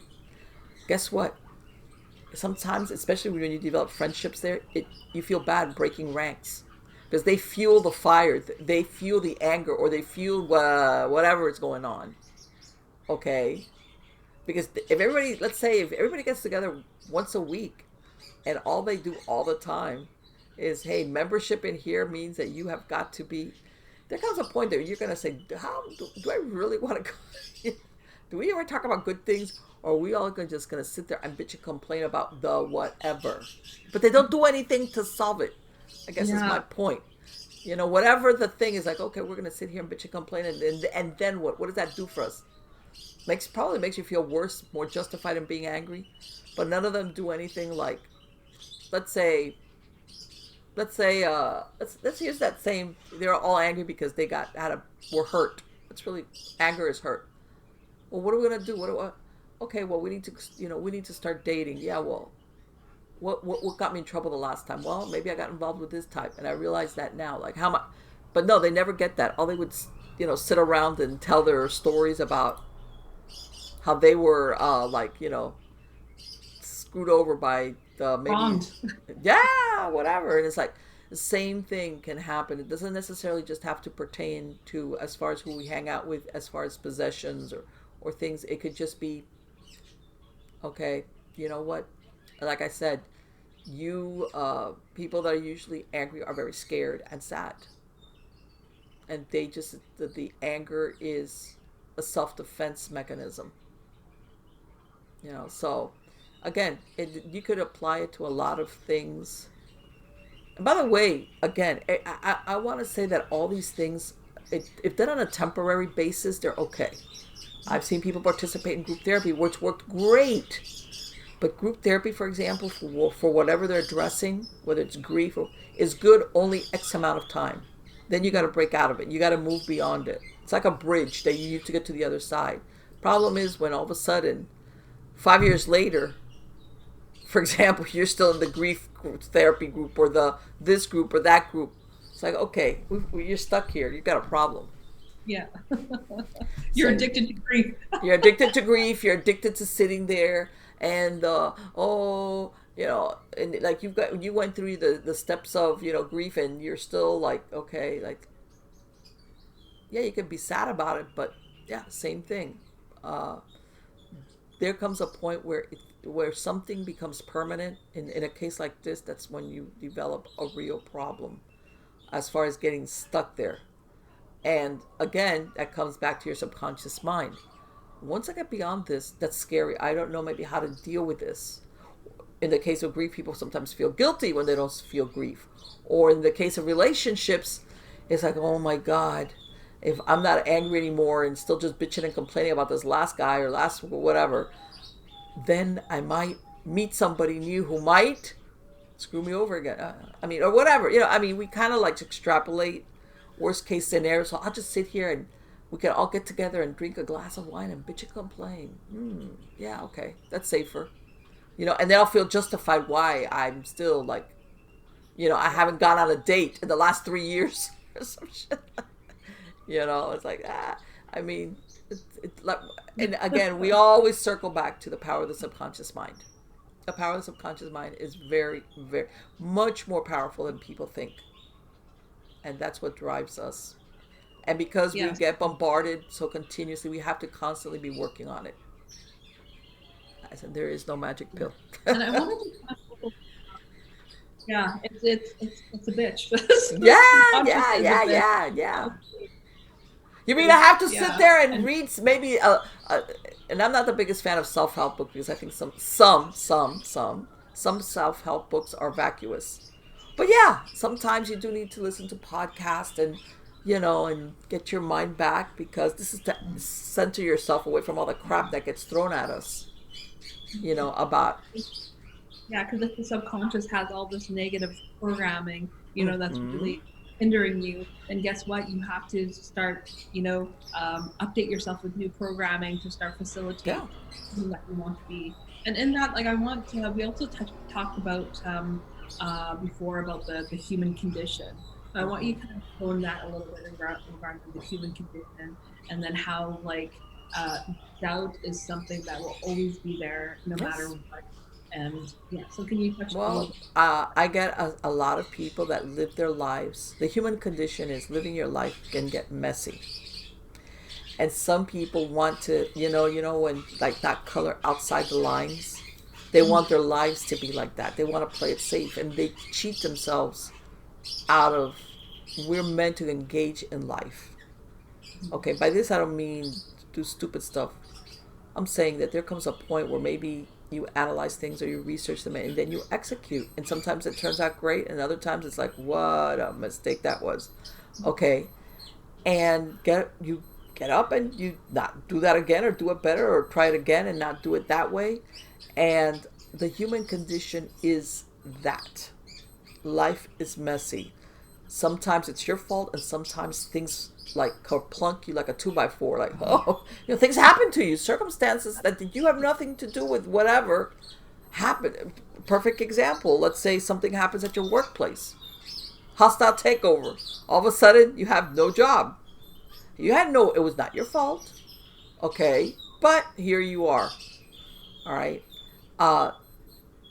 Sometimes it's life that happens in life, and some people, they wig out because what is that saying? That wasn't supposed to happen to me. Or I'm a good person. Why did that happen? Or guess what? What did I do to deserve this? What did I do to deserve that? God. Or that. Wow, that happens to so many people, and then they get. And it's like, what was that saying? The fair only comes to town once a year. That's one of these sayings you hear all the time. And it's like, the first time I heard it, I laughed, and I thought, that's pretty good. Because it is. Sometimes not everything that happens is fair. The wish, woulda, shoulda, coulda. You get hung up on that. All you're going to do is get really angry. Yeah, you can get angry for a bit and go, man, that really sucks. I don't believe that they didn't. Yeah, whatever. Okay, then now what? Okay, what can I do? In other words, we come back to, I can't go back in time. I cannot undo this. I can bitch and complain about it, but at some point, I got to get beyond this. And I got to get, and I'm going to give you another example. I'm going to use something that I heard from the late Dr. Wayne Dyer. I don't know if you've heard about him, right? Okay. Because I've been listening to all these stuff for years. And one time in one of his, it was either it was a podcast or video or something. I was listening. He started saying about how he was traveling somewhere, and he was at the airport, and at the last minute they canceled the flight, or they had overbooked it, one of the two, and he couldn't get on there, and he was supposed to fly somewhere for a lecture. It was really important, and I think it was him and his assistant who were traveling, but apparently a bunch of people were like left out of the flight at the airport. And he says he's standing there, and he says all the people are standing there bitching and complaining. Oh my God, what are we going to do? Because of course everybody's going to, for whatever reason, somewhere. And he said he was like all upset. And then he said, like, oh my God, how can this happen? Then he says, well, you know what I did? I went up to the counter, and while everybody was bitching and complaining, I told the one of the attendants, hey, what is the next plane or the next flight that's going out? She goes, yeah, but it's booked. It's booked solid. All our flights to that whatever destination are booked solid. He goes, okay, I'll tell you what. I'm really hanging out here. Can you? I'm trying to get me and my assistant. And he said he was really, really nice to this attendant. I goes, look, this is just, can you page me? And I'll just. Guess what? He said half an hour later they had cancellations. He was able to get on the flight. Okay. My point being that if you were one of the people standing there bitching and complaining and bitching about how the airline just ruined your life and your plans and whatever, that's it. It's all you were going to get for your troubles. But if you get beyond that, of course, depending on what the situation is, that you do something about it. Okay, bitching and complaining is only going to take you so far. Mm-hmm. That you make an effort to resolve it. And that is the human condition. So I'm saying not everything is always going to go the way you planned it, the way you want it. It's how you react to it, though, that makes, and sometimes things work out, sometimes they don't. And again, in that scenario that I described with Dr. Dyer, let's say nobody canceled, you at least feel better. That, as a matter of fact, I remember that happened to me personally. Like about 5 years ago, we were going up to New Jersey. My mother-in-law, she got sick really all of a sudden. So I want to say, was it Philadelphia? It was Philadelphia. And all of a sudden, I'm not kidding you, they canceled the flight from that point into New Jersey. It was like, what do you mean? No, they canceled the flight. But why? The bad weather? There's no bad weather. We really never got a straight answer. Don't worry, we'll refund you that part of the. It was like, yeah, but that's stuff. I'm trying to get to New Jersey. I've got a sick family member who we think might pass away, which he didn't. But we were like thinking, like, we gotta get there like yesterday. We go up to the desk and we say, look, this happened. Well, this was about 3 o'clock or 4 o'clock in the afternoon. We might have something at 11 o'clock, and you would each have to go separately. Me and my husband, you would have to take different flights because we think we might have a seat. And we were like, holy crap. Guess what? And I was like, this is not going to work. We got to get there yesterday. I got on the thing and I finally ran down a car rental company who would rent me a truck. Because it was I remember it was like Philadelphia. It was like a busy city where like rentals, and it was, in one way, that's another thing. Rent me a truck. And that's how we got to New Jersey. Like, it was like maybe like a 3-hour drive because we were pretty close. But that's how we got there. And you know what? I was really, talk about mad. We were upset. We could have sat there and bitched and complained and moaned at that airport, which, by the way, we had no hotel. We had nothing. And it was like, okay, I got to think of something. And I tried, and I was calling, and I was doing this, and finally. But what I'm saying is, my point is not that I'm smarter, and it's just that people don't realize the human condition is things happen to you, good and bad, or in the middle. That you can react to it, and then once you react, is if action is what's necessary, what are you going to do about it? Because like you said earlier, that thing about, well, this is not fair. I made a reservation. I did whatever. I did all the things I was supposed to do. How could they do this to me? And it happens. How much do you think I could have bitched and complained to those poor attendants at the airlines? Nothing. They just said, hey, they canceled it. Yeah, because I see it all the time, because it's almost like you want to bitch and complain at the middle person who has no control over the situation. Right. And the thing is, it's almost like that thing happened. Your flight got canceled. You know what I mean? What can you do about it? Like, bitching and complaining is not going to make it any better. No, it's not. Don't get me wrong. It's something. It feels good for a minute. You know, it feels like, and then it's like, okay, I can sit here. But then you just gotta let it go, because sometimes, we all, like, yeah, in that human condition, we have good things happen to us. We have bad things happen. And sometimes things happen outside the box and stuff like that. But it's just like, you know what? You know what I mean? But you know what, Carol? What it comes back down to is people start thinking, I don't matter. I'm bitching and complaining, and I don't matter. Okay, it's like, get over it. What are you going to do? Okay, the solution is not going to be these people behind the counter, for example. You're the solution. Think of something. Think of anything, or try it. Maybe it'll work, and maybe it won't. But, but people get caught up in the I don't matter. So I'm going to make somebody make me matter, Or I need to be heard, so I have to be heard. You know what I mean? So I got to scream out, or, you know what I mean? Yeah. Don't worry, you know what? And I've done it. I'm going to speak to your supervisor. I've done it. But by the way, because I've learned, I'll tell them, you know what? I'm not going to give you to, like you said, the frontline person. I go, look, I'm not going to give you grief because I know it's not your decision. Why don't you get me somebody that I can really bitch at? And they laugh. Some of them laugh. Because I'm not going to take it out on you, because I know it's not your fault and you're following rules and you don't have the authority, whatever. I've done that. I'm not going to say there's no point in time that you can do that. And even then, sometimes even managers don't have the power to do anything. But I guess ultimately what my point is, that the human condition is called self-responsibility. You have to be responsible for yourself. All your actions. But the flip side of that is, which a lot of people don't realize, is that you have control over your life. Okay? If you're responsible for yourself, you have control over your life. A lot of people are very scared of being responsible for themselves. So they give the authority to anything, the state, the government, the police, the church, whoever. Just tell me what to do, because if it screws up, it's not my fault. Come on. You have to be responsible. But again, you have control. I personally think that when you say, yeah, that was my fault, and boy, but I have control, which means I'm not going to do that again that way. Yep. That's a very, very, very liberating feeling. Scary, but liberating. Yeah, I have a question. Yes.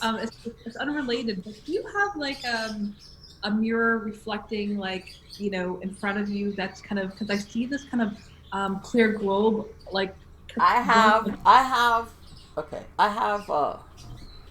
The only thing I can think of is I have a picture back here that's pretty big that has glass on it. I don't have windows behind me. Okay, because I don't know what's going, because I've I seen the. have no.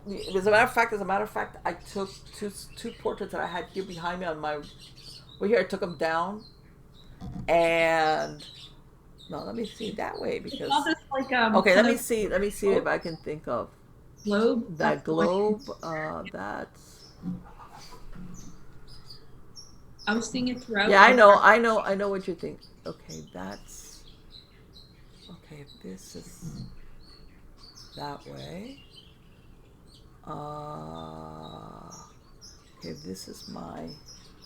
And you're seeing, because you know how things get inverted in the camera? Yeah, yeah. And that's what you're talking about, right? No, right. Yeah. I don't know. No, no, no. It was kind of like. I know, it's back there. The only thing I have back there is I have a clock Yeah. on the wall. That's the only thing I can think of. Yeah, because you see that corner behind you, that Yes. corner. So I've seen like this Yes.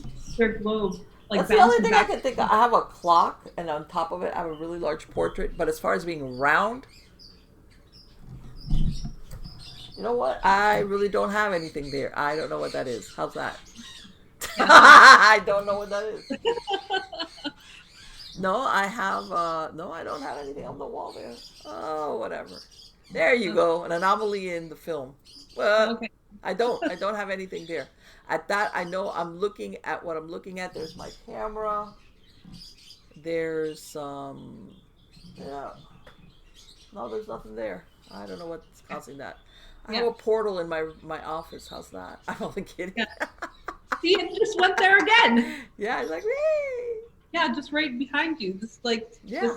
this globe lighty thingy. Yeah. Okay. Okay. I Okay, did. if I disappear, just send out a search party for me, okay? I will. I will. I will. Hey, man, she has a portal. It's Yeah. Stargate or something. I don't know. Yeah. Okay. So sorry to digress and go on. Oh, I don't have a problem with it. Like I kept on seeing it. I'm like, what is that? Did she have like a reflection mirror As a matter behind of her? fact, let's see if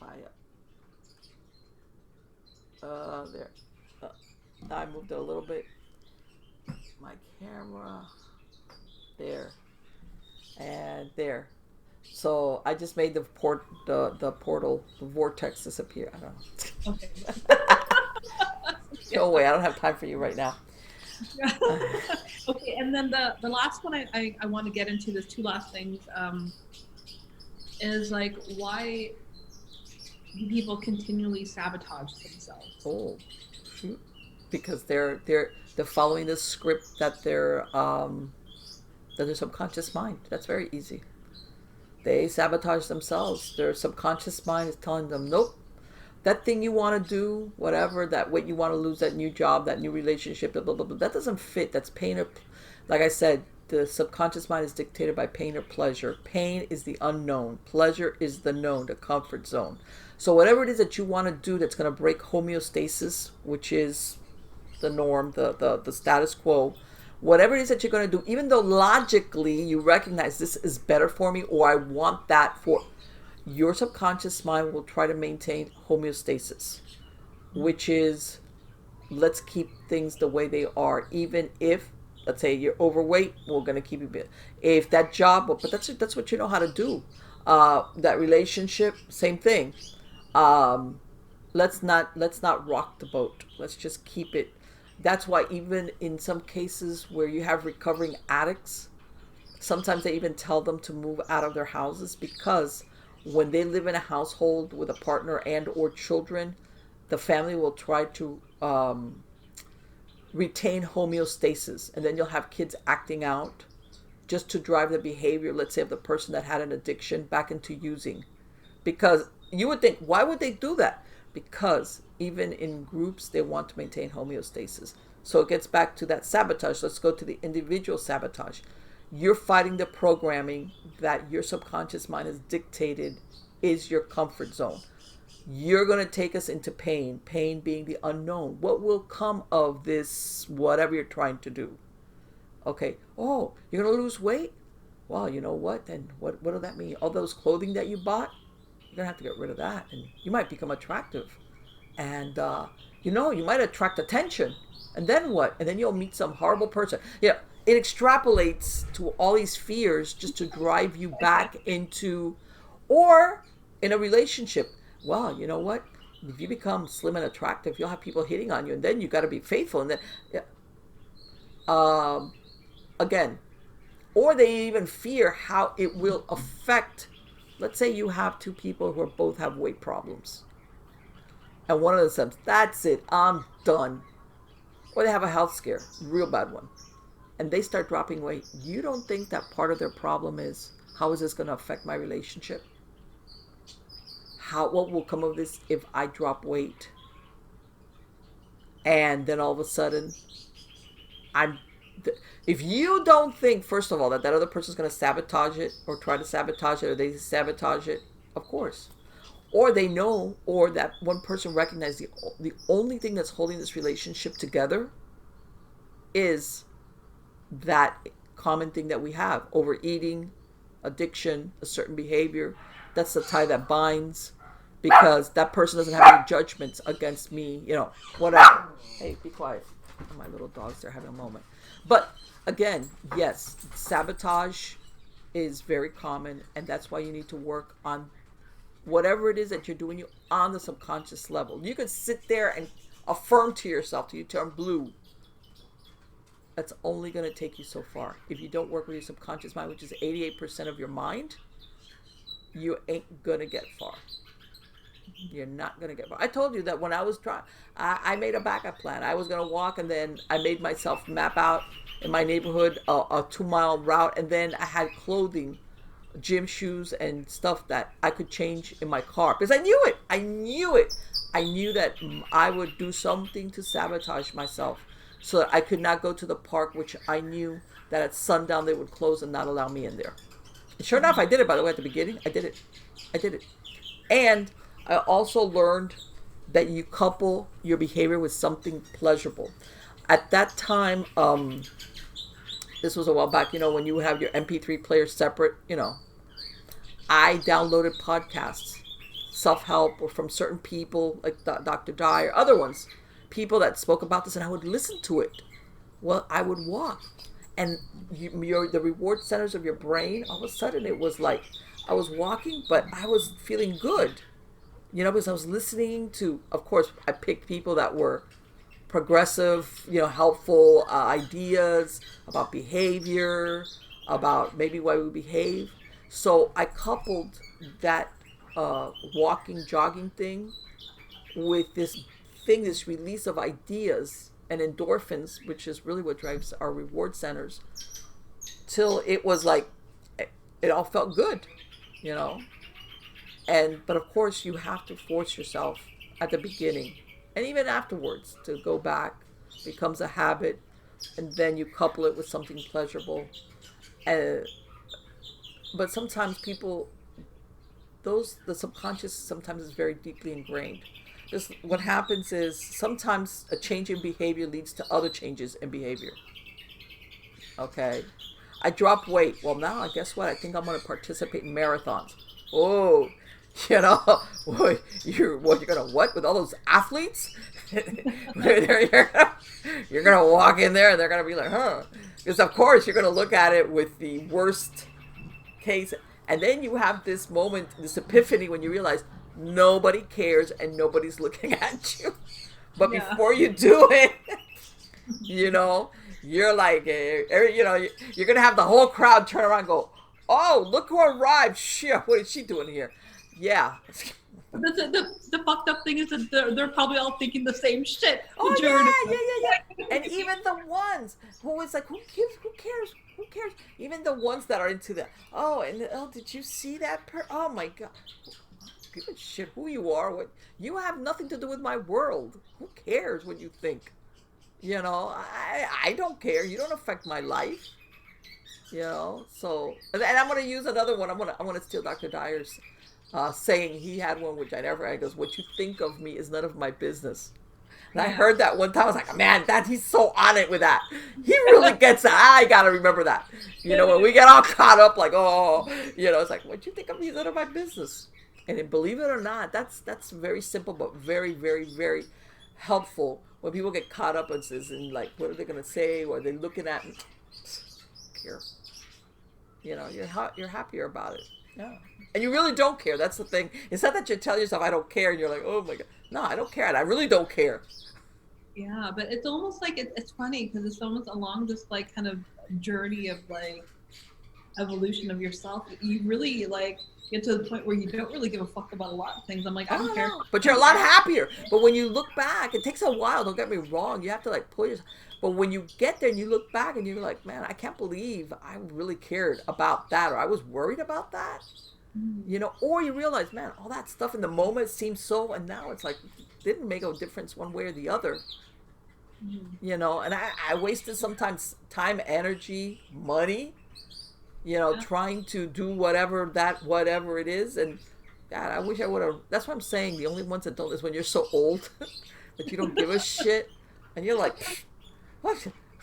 What do you, honey, if I was you, I'd be down there like, like they tell a guy kissing all the girls and asking about, how guys sometimes are like, I'm not going to share this. I might be rejected. And you see the old man, I'd be like, next, hey, you want to go out with me? Hey, you want to dance? Hey, you want to reject away? I don't, because they get it. They realize in the long run, it doesn't matter. It doesn't matter. Nobody's keeping a tally like, oh, well, you know what? You got rejected. Let me see. Nobody cares. You go to the cemetery. When you look at these monuments, can you tell who's a good person, a bad person, who cleaned their house, who was one of those germaphobes that, let me clean this with a toothbrush, By the way, I'm not into messy houses, but there comes a point where, some people get carried away is my thing, where they spend all their energy, like disinfecting everything. Is like, it doesn't matter. That's kind of a perfect segue for the next question that we talked about before, is about how much people live in wish and regret, even the people in their deathbed. You talk about the grave. Yeah, I think a lot of people that I think more people regret things they didn't do. I mean, don't get me wrong. There's certain things that we do that we regret. Unfortunately, the worst ones. But when we come up as far as decisions of to do, I think people regret more in their old age things they didn't do because they talked themselves out of it, or they let others talk them out of it, which by the way is a good excuse. Like, I didn't do that because so and so. It's like, come on. You're letting, you didn't do it because, unless you were so young that let's say your parents had to, like, outside of that, ultimately you do what you want. A lot of people have more regrets about what they didn't, because you were scared. Okay, so you were scared. You're supposed to be scared, by the way. Certain things, feel the fear and do it anyway. Yeah, you're supposed to be scared, and maybe you need to think worst case scenario, and then you do it. You execute. And a lot of people, their regrets are, I should have tried that. I should have done that. I should have asked that person or be with that person, or at very least attempt it. There's nothing, people don't realize. You try something, whatever the case might be, and it doesn't happen, but I tried it. I tried to do that. But then when you come to that, I didn't almost, but I got talked out of it, and and after a while, you realize that's a lot of our regrets. It's not the regret of trying and failed, it's the regret of not trying it at all. And then there comes a time that you're so old, let's face it, where realistically it's just not prudent or possible for you to do that. Which we could get into a whole nother thing about what society does to age people into, hey, if you're this age, this is how your health should be, and this is what your life should be, and blah, blah, blah, blah. And people start acting, society, when you get to that age, this is what your behavior should be, and your house should be this, and a lot of that is driven by society versus how we truly feel. As a matter of fact, you know how they were saying the today's 50s or the today's 40s or one of those deals. I can't remember. I was watching some movie from the 70s. It was a cop movie. I can't remember what of it. There's this guy. He must have been in the main player. he must have been like, as a matter of fact, I remember what the movie was, Serpico. This is, one of those early movies in the 70s where Robert De Niro and it was Al Pacino in that movie. It was very young Al Pacino. And there's this shot, he must have been in the movies portraying a guy in his early 30s, and they show his mother. His mother looked like today's really great grandmother. Totally white hair. She's coming to the house when she sees the guy shot, and she's got like about to die. It's like, how old were you when you had him? 50? That's what I'm saying. Things have developed as far as now you show, grandparents or parents are younger looking, but at the same time, and I'm sure you've seen it, the media makes it look like, hey, if you're this age, these should be your life concerns. Do you need a little scooter? Or do you need one of those things to grab the stuff on the top shelf? It's like, no, I can jump in the back of my pickup, which I still can. That my kids are like, Mother, you can bust your ass. It's like, all right, shut up. But I'm saying that they put these expectations of what you should be like, your life should be like at a certain age, especially as you grow older. It's like, but yeah, regardless, of course, there's times where you're like, come on, you can't do that. You're just not going to be able to do that. Where a lot of people say, in other words, that their moment came and went. Whatever. Sometimes it's not something physical. Sometimes it could be a relationship. It could be a job. It could be moving to another city because they wanted to pursue something, and they're like, yeah, I can't move there now. Where you're talking about uprooting and setting up a new household. Yeah, I would say that regret, and we circle right back to, sometimes circumstances don't allow you to. Sometimes it's just, no matter how much you would want to, you just can't. The logistics aren't there. You've got one of two things.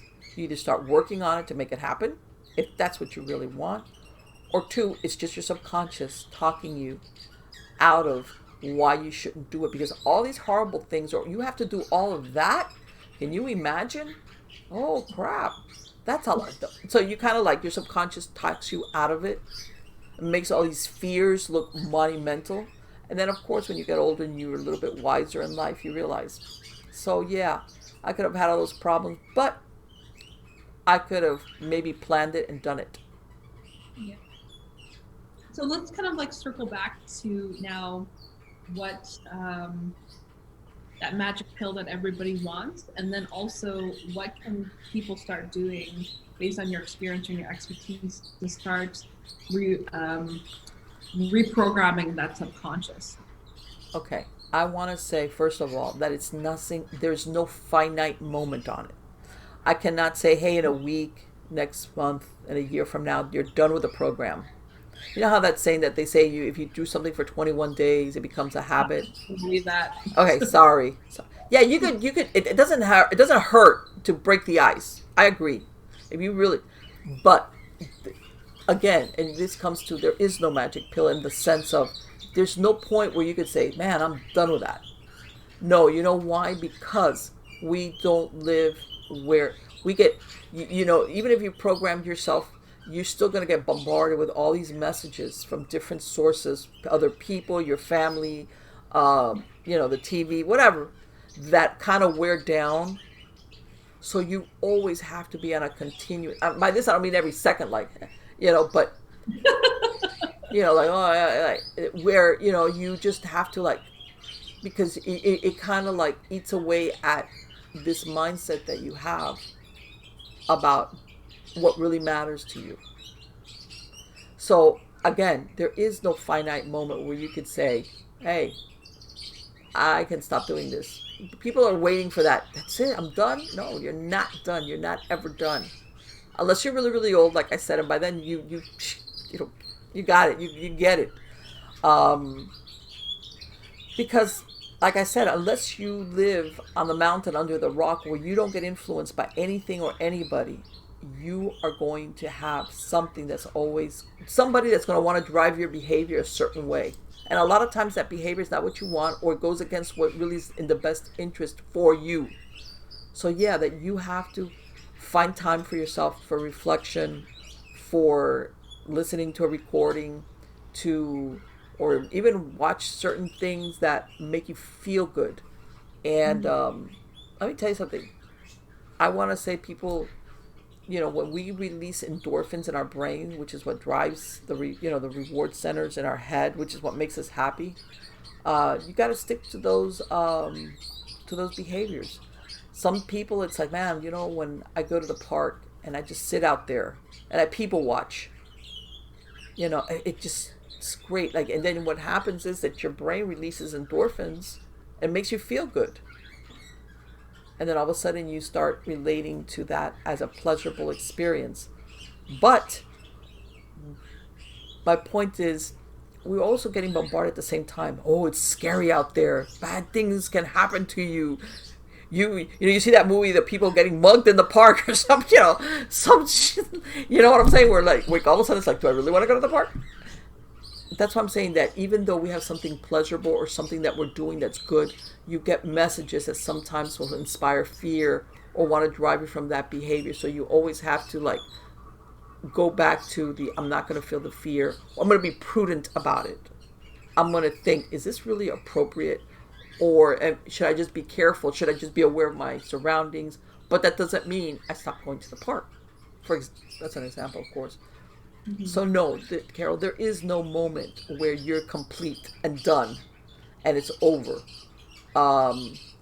Same, and I'm going to say the elderly. A lot of times people expect people to die at a certain age or to have certain health risks or certain diseases.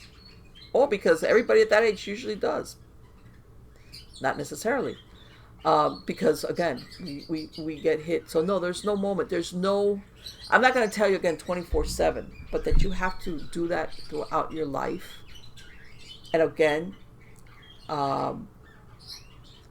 let's go down let's say you're one of these people that, and I've heard of it, that hits retirement. And I'm sure you've heard of people that retire and then die. Mm-hmm. And all of a sudden it's like, hey, you don't have to go to work. And who thinks, man, who would have a hard time not going to work? You'd be surprised. Maybe the first couple of months it's great. But there's a lot of people that if this is all you've done all your life, whatever your job was, they have a hard time not doing it. Okay, so that then there comes into that, restructuring of your expectations, what makes you happy, divorcing yourself and saying, you know what? I can do other things that I will find just as rewarding as what my job was. Okay. That, again, I've never done before. And of course, it's a process. There's always something going on in our lives, depending on our age or circumstances. A lot of things that I can never say. I'm going to repeat it. There is no magic pill. There is none. We're all looking for it. The right self-help book, the right diet pill, it doesn't exist. It helps, and I think, yeah, but unless you're dead, like I said, you're pushing up daisies, you're never going to be off that hook. You were always a work in progress. We are. Yeah, definitely, because even throughout our journeys, or even when you hear, people in the top of their game in the industry, they always have fear, they always have doubt. All those things are always going to be there. They're always going to come at you. And even at different levels of your evolution, you're going to get to this stage, you know what I mean? And then there's certain fears and things that want you to keep you down, and you have to push and break through that. And then there's another stage, then you have to kind of break through that, because that ego, that old self, that subconscious always wants you down there. But it's like you said earlier, you fear it, but do it anyways. And the thing is that you have to do the work. Well, and you know what? A lot of people compare themselves to, let's say, somebody else in the same field, and they look like they don't have any self-doubt, but you don't know that. You don't know what's going on inside that person's head. Even if they look or are very successful, you don't know how much self-doubt or how much mental preparation, for example, they might need to go through, or squashing down doubt. They just appear confident and they act confident, but you really don't know what's going on inside their head. And a lot of people fall into that comparison thing. I'm falling apart, and look at that person. They're like, they're not even breaking a sweat. You don't know what inner turmoil that maybe that person went through a sleepless night, and they go through a sleepless night. Just as an example, the comparison thing up to a certain point. If you want to use that person to model yourself after them, that's different. Okay, but that comparison thinking that that you're the one that's somehow wrong or at fault because you're like nervous and anxious and apprehensive, and that other, don't do that. Don't do that. You know. So if you can give people some tips or strategies or tools to start, combating, what I mean? Okay. But here we're gonna, and I mentioned this in the last show, and I used to tell my clients, and they would laugh at me and go, "Oh, Marlene," and I was like, "Yeah, okay, yeah." You want to manifest something. Here we're going on the metaphysical plane. You want to manifest something in the physical plane because obviously this is where we can touch, feel, whatever. You have got to tell the universe or the divine, whatever you want to call it, whatever floats your boat, I'm ready for change. I want the change. I'm just not saying it. I'm ready. I would tell them, if you have to declutter, get rid of stuff. Oh yeah, I want and I'm sure people have heard it, but it bears repeating.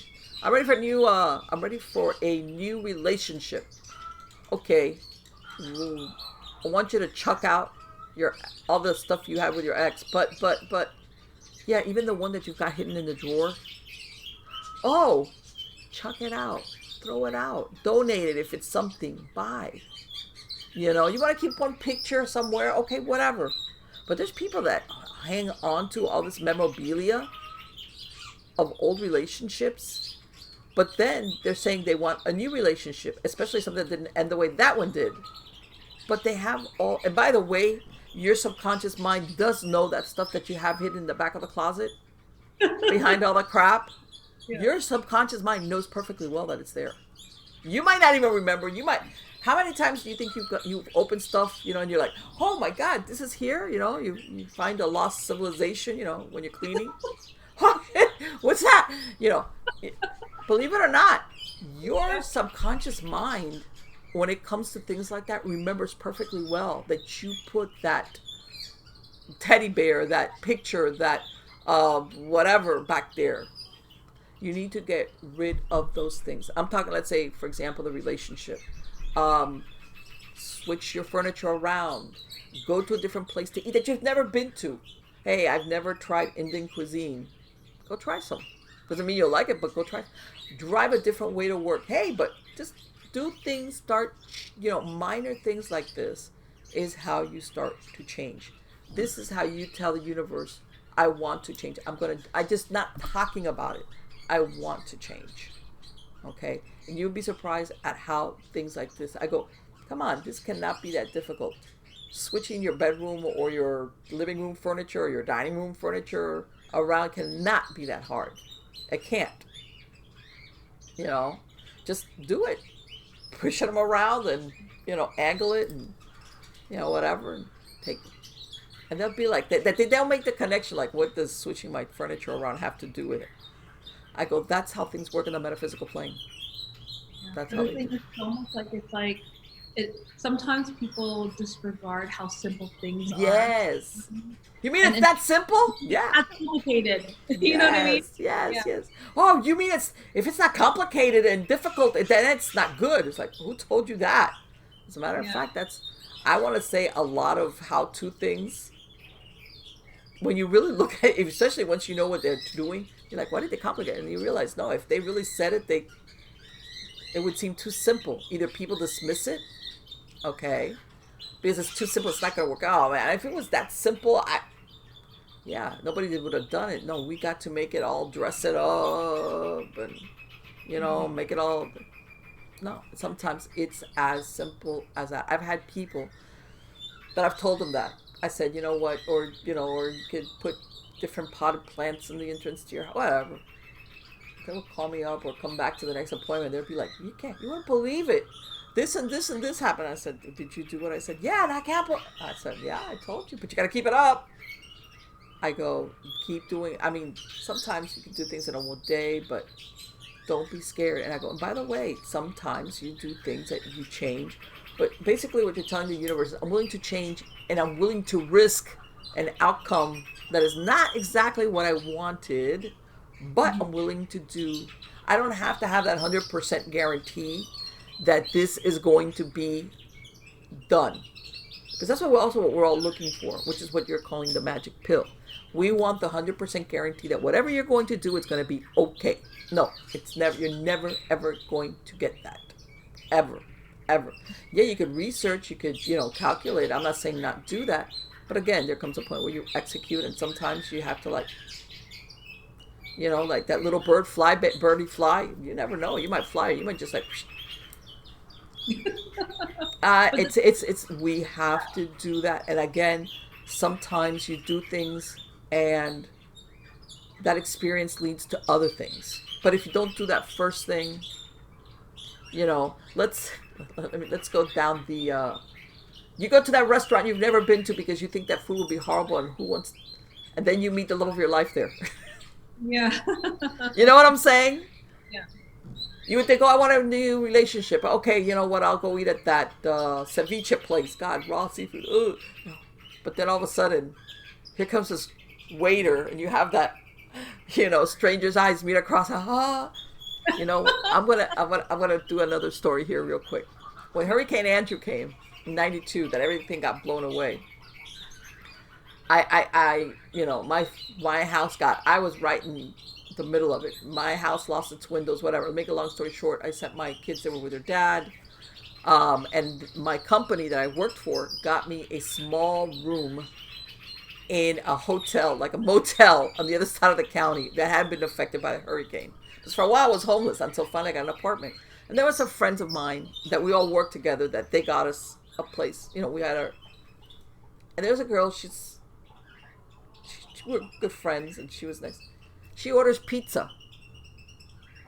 And because then we were like living like exactly out of delivery, like Domino's pizza, whatever, pizza delivery. She meets the pizza guy. Now this is in the middle. Her house, by the way, went down. Her house had like pieces of the ceiling. It was like a 2-story, and it had those huge ceilings in the front. Her house had pieces of the ceiling like hanging down. Her house was totaled. I mean, talk about difficult water damage. I mean, talk about the worst circumstances of your life. And we're like in this little rundown motel. She meets the pizza delivery guy. Guess what? He's the same guy on the same route. That every time she would order pizza delivery, he'd be the same guy. They ended up getting married. Wow. And it was like, she's like, oh, you know who I'm going out with? Because eventually we were there like maybe like 2 weeks, and then everybody was able to get a place to stay, etc. I'm like, oh, she goes, that pizza delivery guy, David? I go, yeah, he seemed like a nice guy. We're going out. Next thing I know, they're getting married. It was like, hello. And I know but sometimes one thing leads to another, even in the direst circumstances. Okay.